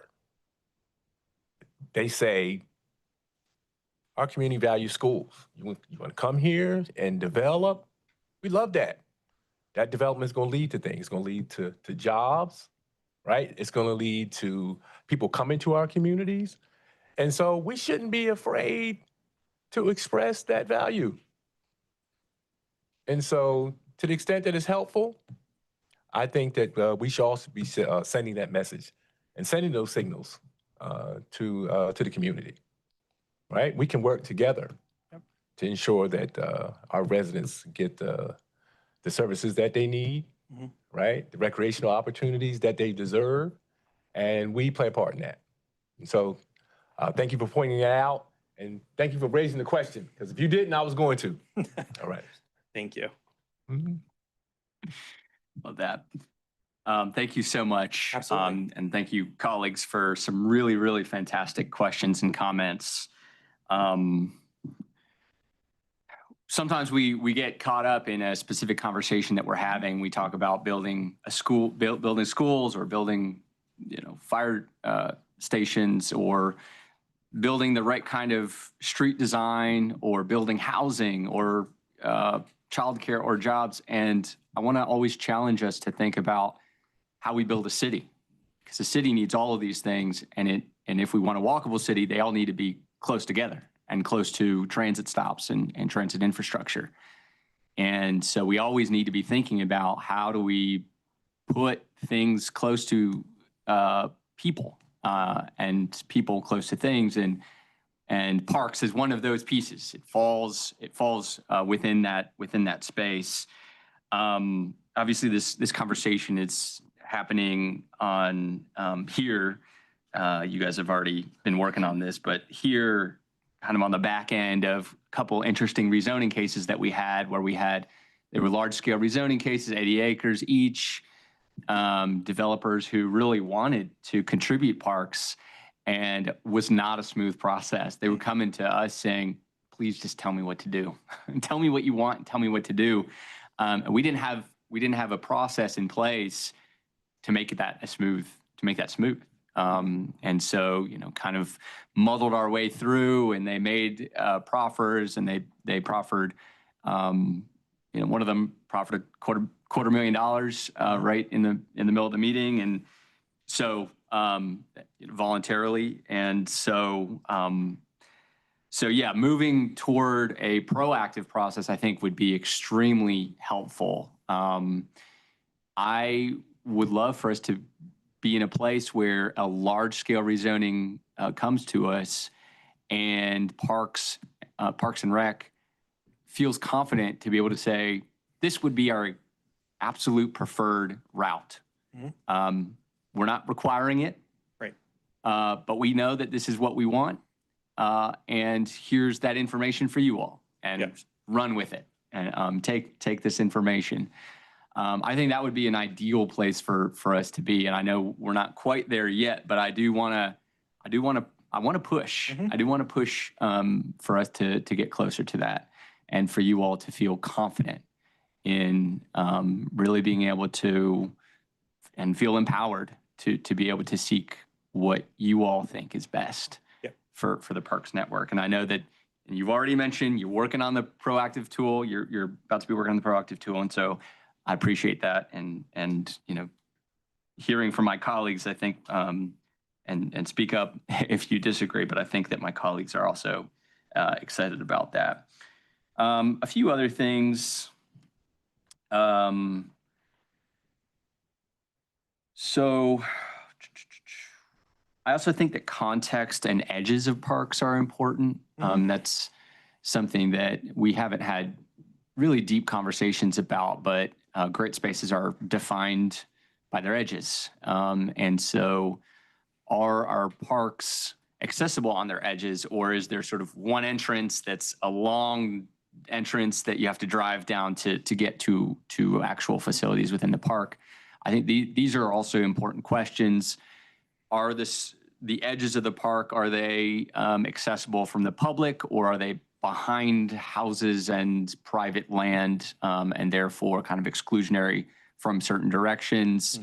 Are there frontages onto the park, facing onto the park, either directly or across the street? Are there sidewalks leading to the park? All of those things, I think that those are all also very important. And I hope, important considerations as we move forward. I know that I have seen a lot of parks that don't necessarily have great edges, but are great parks. And so I'm thinking about great parks and great edges, I think is important. And we think about eyes on the street, right? And Jane Jacobson, people feel comfortable and safer, and they are more comfortable and safer when they know that there are houses all around the park that are looking onto the park, and vice versa. And so thinking about the context and the edges of parks is important as well. I'm also curious about kind of our more urban kinds of areas. I think, and I appreciate Commissioner Jacobs talking about more passive and these larger scale parks where people are going to, it's almost an economic development. People are going to drive to go to University State Park, and these other parks, they're large scale, but not everyone's going to be able to walk to these places. Right.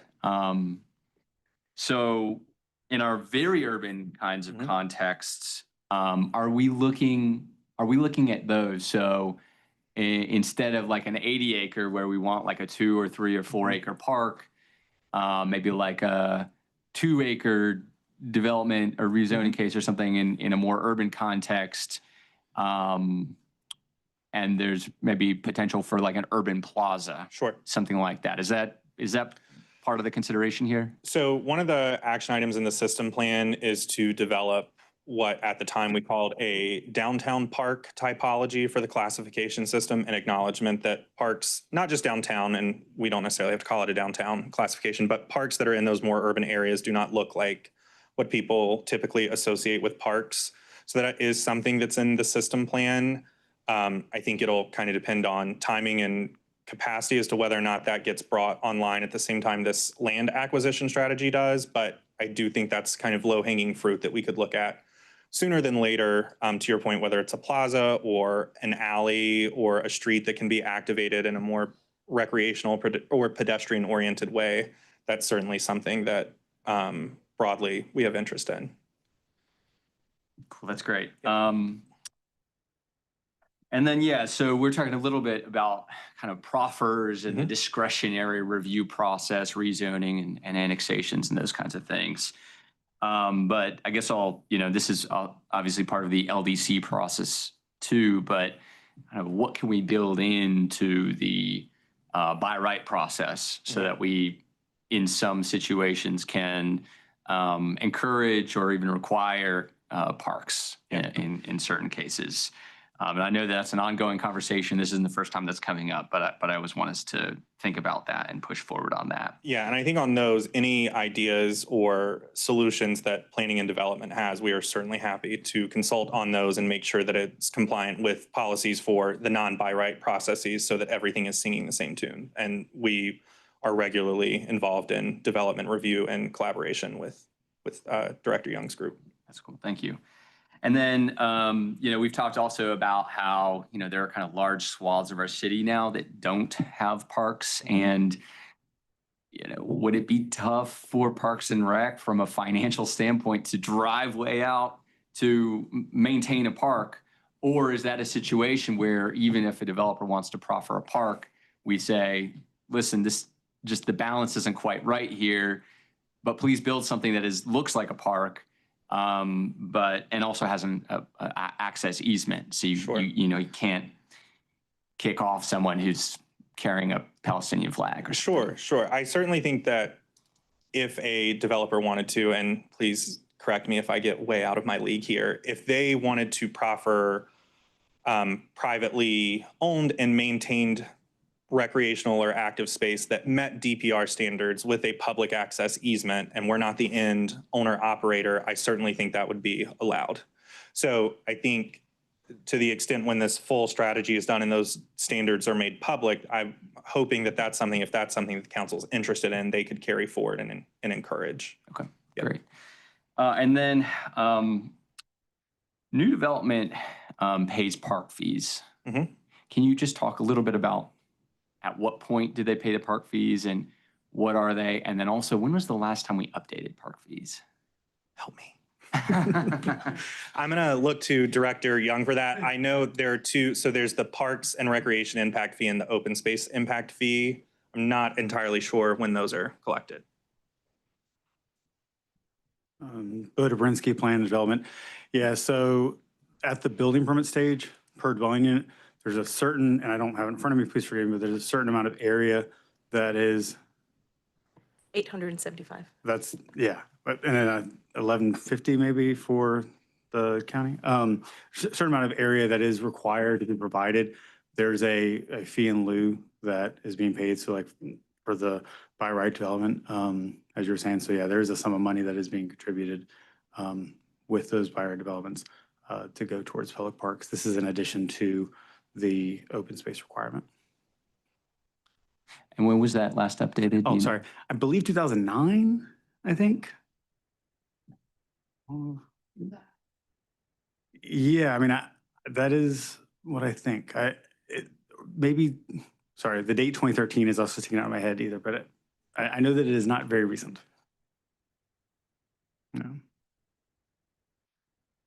Yeah, and I mean, I will say, I think an applicant made the point at a recent hearing that when we were talking about finances for operations and maintenance, they, remarked that's what impact fees are for. I would certainly feel confident saying that the amount of impact fee collected is not a one-to-one for what it would cost for us to plan, design, construct, and maintain a park. It certainly helps, and we are grateful for it. But I do want to be clear because that kind of assertion was made that it is not a one-for-one by any stretch. Yeah. Appreciate that. Yeah. Go ahead. Thank you, Chair. Just to reinforce your question, I just would be curious to know from Mr. Bowman or from Dr. Young, just what does that look like? And to update that, yeah, I'm just curious since the chair raised the question. So I have not previously been directly involved, so I'm not 100% sure, but I know that other jurisdictions usually will do a study to determine what the new updated impact fee should be. Sure. I mean, I don't know if this is helpful, but I was previously a planner at the city of Raleigh when we updated our impact fee schedule, and there was a study done as well as subsequent engagement, both with the public and the department as to, I would say that having the goal of it being one-to-one is probably not something that is possible and that I would guess the legislature might not be happy with, but getting it closer, I think was kind of the basis of those discussions with staff as to how do you get it close, at least to one line item. If we can get it closer to what it means to maintain, not necessarily plan, design, and construct, then that might be an ideal outcome. Thank you. Yeah, and I do want to just raise, just another issue that I'm sure is on people's minds, which is that projects to work, the numbers need to work. And some things are trade-offs and some things are not trade-offs. We need parks. We also need affordable housing, and we need other things, and affordable housing is also sometimes proffered. And so in some cases, you're not seeing a trade-off. You're just seeing maybe the profits aren't quite as high in a certain case. And so we don't get to see those pro forma numbers from their side. But one thing about parks is that developers like parks. They like having a park within their development because it makes it easier to sell. It makes it more valuable. There are lots of studies that show proximity to parks and land value. And so that is one thing that I think is easier to get from developers, or easier to encourage developers to provide because it directly benefits them, and they have to provide open space anyway. And so we do need to be thinking about these. But we do need to be thinking about these trade-offs of, we want things like affordable housing and new developments. We want other kinds of public goods and public benefits in development. And so just something for us to be thinking about as we consider how to build and urbanize and grow our city. Yeah, I think that's something we don't want to have such a high fee that then that ends up adding to the cost of a project, and that defeats, that can be counteractive also with the price of the housing in the project. So recognizing that dynamic, but it would be interesting to know from a study what would be considered an appropriate fee. And I don't know, maybe that's something we could talk about for a future work plan. To put a pin on that, this has been a great conversation. I just a few other points I wanted to ask or raise is one is we haven't really talked a lot about just linear parks and how, trails function, like the rail trails, the Durham Roxborough trails, how they also function as parks. And even the way, for instance, I know the Durham Roxborough Trail is being planned is with little pocket parks and things like that. And the whole issue of engagement that came up, you can get adjacent property owners saying, we don't want this, but it is something that is beneficial for the overall good of the community at large. So I think that's something to consider. You raised the issue about the environmental impact. I think that's huge, and I did appreciate that you have that in there. So also stormwater, even if it's land banking it could have a benefit for a neighborhood for stormwater reasons too. And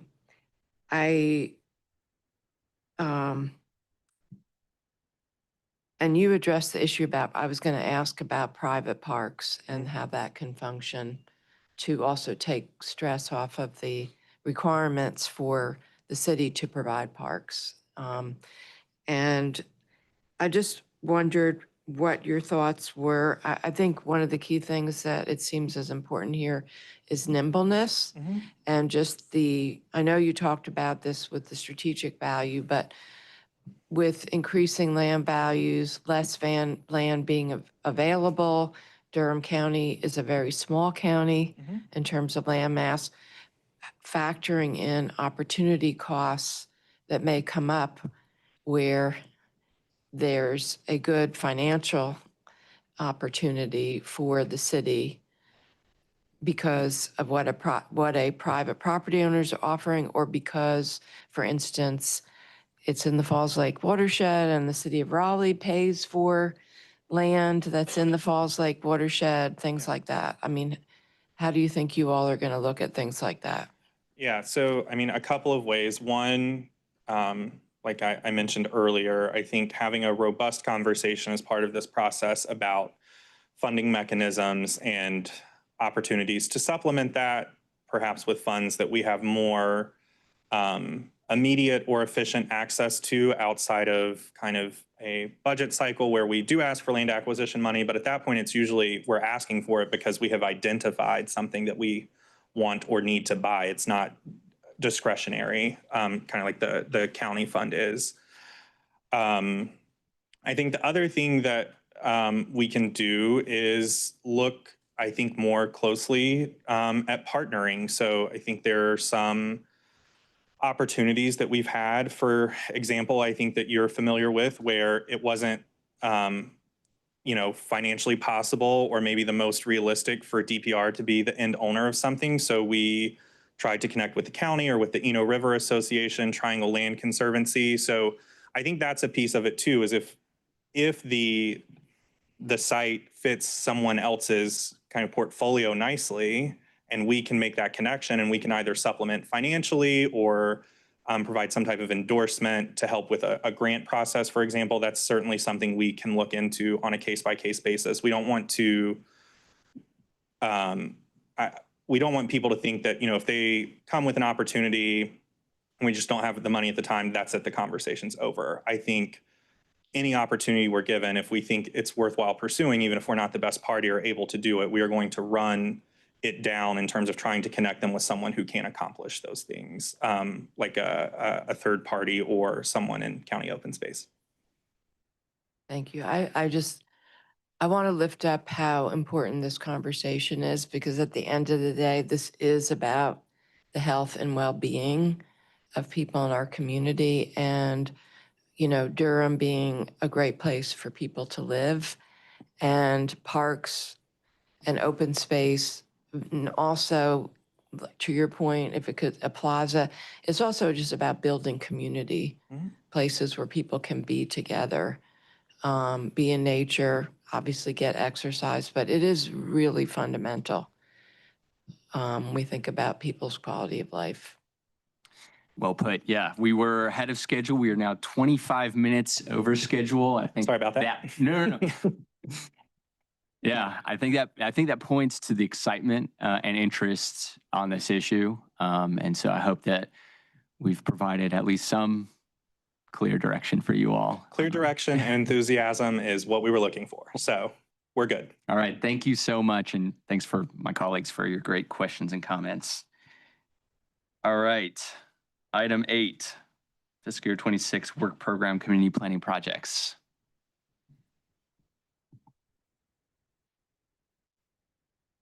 Good morning. I'm Scott Whiteman with the Planning and Development Department. Don't have a presentation on this item. This is just something the chair had asked that we provide each month so that you have a reminder of what projects are in progress and roughly where they are in the process.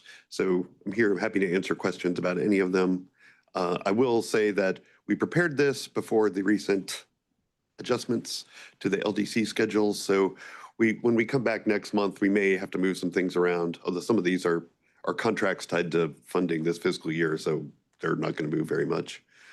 One thing I wanted to highlight for you all, since we really hadn't talked about it yet, is we've started working on our second heritage community for the Orange Factory area in North Durham, which, if you didn't know, was an area that was basically inundated to create the Little River Reservoir in the 80s.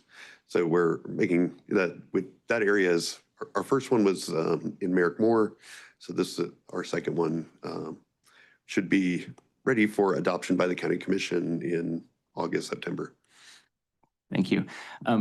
Chris, can you click on the attachment for this one just so that we have it up on our screens? I just wanted, I had asked that at all of our meetings that we have this as an agenda item. I don't think that we need to pull it off and have discussion about it every single time, but I do just want it to be available to all my colleagues here and any members of the public just to see all of the different essentially long-range planning projects that are being worked on and more or less where they are. Obviously, each one of these will have adjustments as they move along. It's dynamic, but we kind of get a sense of all the different moving pieces, and that's available to people. So thank you for having this on the agenda. Any questions or comments, colleagues? Nope. All right. Thank you so much. Chair, I just have one quick one. Okay. This is really helpful to see. So, oh, did you? No. Go ahead. Thank you. Yeah, thanks for requesting this and thank you for sharing this with us on a regular basis. I think it's helpful to see all the work that is in process. I think one important question always to ask too is, as realities on the ground change, like we're seeing with the LDC in one instance, in other cases, work may intensify that we're not anticipating or need to be accelerated. I'm always interested to hear, as appropriate, where you feel the need to prioritize and make changes to this, move some things up, push some things out in order to be able to, deliver on perhaps like the most urgent items, important items, how those relate to each other, and also manage it all within staff time that's available. So no question, but just to say that's always helpful information too. All right. Thank you. Thank you for showing us. Yeah. I have a quick question about the labels. January, March, Q3 26 so Q3 26 would be January and March. Is that like one of them is when it's going to start and then the parentheses is when that section is supposed to be finished? Or? So we broke it up by quarters since for long range planning projects, a weekly update is probably not going to be that helpful to you. So, it basically means that it's just showing that what we're doing during that quarter. So the fiscal year. Yeah. So it's a fiscal year quarter. Yeah. In city and county government, our years start in July. Okay.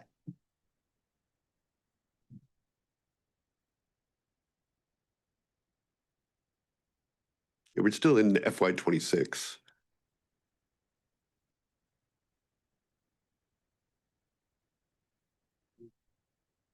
Oh, I see. Okay, the quarter. Got it. Yeah, what we can do is we can change it to take the quarters off and just say January to March and the year to simplify. We're good on that one. All right. Thank you so much. Item 8.5. Mr. Jacobs. Yeah, I just wanted to comment on something that was when we were discussing the proposed rezoning that is going to be a project outside of the urban growth boundary that I just wanted to raise here, and I have a responsibility to follow up with planning staff on this. But I think even looking at the two projects here today that are both in the county in rural areas, but they are now within the new urban growth boundary, and they are going to be a lot of housing, right? One of them is several hundred acres. What is it? 328 acres for Laurel Creek. It's a very significant project, 35 acres, Massey Chapel. So we are allowing a lot of intense development within the urban growth boundary now. That is formerly county land. So I just want to raise up that when, and I had asked for some changes in the staff report, and also I think maybe it also will, it sounds like from what we heard is this may be a conversation when we look at the EAR, but right now there are 30 policies that were included in the staff report related to the Cheek Road project, and I raised I think for me, two main issues. I think, well, I guess three issues. One is that to look at what policies are being included. And this is, I think, most important when it is a project that is outside of the urban growth boundary, okay? Because to me, in those cases, the policies that are specifically around the criteria for annexation, to me, those policies carry even more weight than other policies. Like they, to me, are at a not, all policies are not created equal is what I'm trying to say. So I think those policies need to be really given more value or highlighted when we're evaluating outside of the urban growth boundary consideration. Second is for us to really look at policies that are specific to the rural areas and evaluation of the impact of going outside the urban growth boundary and the impact to those rural areas. Because right now, to me, when I read that report and I look at the policies, it's very city-centric. And I don't feel like the policies that are related to rural areas that we have in the comp plan around, there's a specific policy that says we want to protect farmland. For instance, that's not in the report, whereas this project is going to then impact the amount of farmland that we have. And again, as a county commissioner, it is really important. I don't expect city council members to know this, but when you're considering the impact to the rural area and farmland, that is a direct negative impact to investments that the county is literally making. Like on our agenda on Monday was, yay, a $450,000 grant from the Golden League Foundation to have a new director of our farm campus. And Durham County is we've investing in a 100-acre farm campus. We're going to invest in staff. We're doing so because we want to create the local ecosystem and infrastructure to have local farms. And then at the same time, we're contemplating a project that takes away farmland. So that's diametrically opposed to the intentional investments that Durham County is making. So I'm just throwing that out as an example that we've got to have a way to have our staff reports when it is specifically about these types of annexation, that make sure we have the policies that help us evaluate that. So that is the second thing. And then the third thing is, I know I've been a broken record on this, and we have to get everybody working together, but we've got to have the impact to EMS that is in the report, because that's a county function, and I'm not going to place blame on why it's not happening, but it's got to be in there. And it's still not. And also understanding the interaction between county first response and city, because for instance, on the Cheek Road project, it's city fire saying, oh, we're fine. Meanwhile, there's like the nearest fire station is like 13 minutes away. But the reality of how things work is the Redwood Fire Department is like right across the street. There's no way that the Redwood, because the way mutual aid operates, then they're not going to be expected to respond. So, yeah. And so I think, again, also, how do we incorporate more qualitative analysis in our staff reports? Because I would really like to see the farmland board on the county side being able to weigh in, soil and water being able to weigh in, Durham County open space and real estate being allowed to weigh in. And right now there is no space in those staff reports for that. And that's more, again, maybe qualitative. So I just want to throw this out. I know it's more kind of topics for future discussion, And I just wanted to put that out there. And you're going to get, written comments from all of us. But so that you know, to my city council colleagues, I am strongly opposed to this rezoning. And, I think that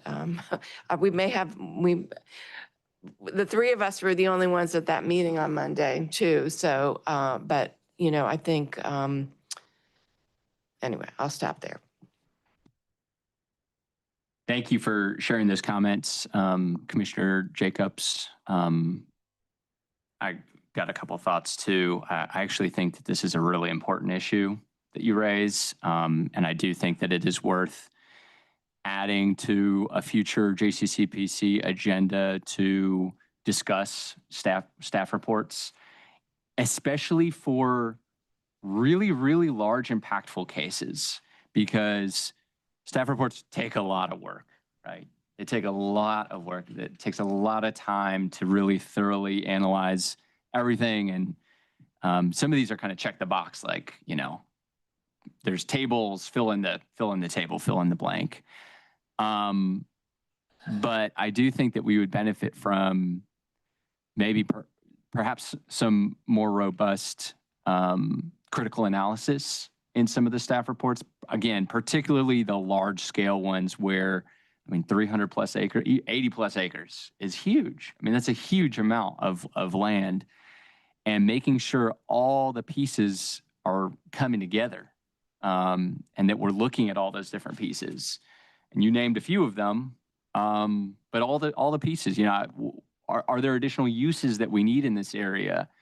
Is this a food desert or a childcare desert? Are these are important things for us to know whether or not we're going to proceed, vote yes or vote no. And in conversation with the, the applicants on these cases, it's just good information to have. And so it is a bit above and beyond what I think is typical for staff reports, or typical for the staff reports that we've been seeing. But if we really truly want to achieve some of the high level goals of our comprehensive plan, I think that that's another level of analysis that we do need. And yeah, when parks, fire stations, EMS, all these different pieces, I think it's important, and I do think that it's important to have that qualitative side of it. Colleagues, any thoughts? Yes, Chair Baker, I don't want the point, or let me highlight the point that this is also a matter of representation. And so to the extent that annexations occur, the county really doesn't get an opportunity to vote on those matters, although I wish that were not the case. But we are where we are. And so to the extent that the residents in the county get consideration, this is where it happens. And so this is an important matter. And I look forward to continued discussions about it. That's a great point. County residents, your constituents, who are both in the city and in the county, are impacted by cases that we decide on, right? And so I do think that we need to, informally at least, always keep that in mind and listen to those residents and your concerns as well. And thoughtful ways of building that in to the system, I think, is important. But at the very least, we need to, here in this space, we need to be thinking about your message, and how best to take your message to our entire body when we're making these cases that impact your constituents as well. I appreciate you raising this, Commissioner Jacobs, and both of your comments, Commissioner Valentine and Chair Baker, and I would look forward to having that discussion in the future staff meeting to understand how this comes into play in the staff report. So yes, thanks. Okay. And that's something, I have my conversations with Director Young, so I will definitely make sure that this gets on a future agenda item for us.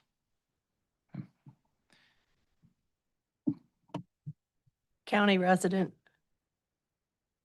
Yes, I agree that more information, qualitative, quantitative, is needed if, especially concerning the UGB, because if you're going to move the UGB, you're going to set a precedent. And then it's going to be used against you forever. And then that's going to remove even more voice from the county residents. So unless there's like a life-threatening situation, completely against it for whatever that's worth. Let's avoid those life-threatening situations of needing to annex into the UGB. All right. Any final comments? Well, thank you all for coming. Thanks for this robust conversation. Thank you to staff and for all who've attended. And we are adjourned at 11:43.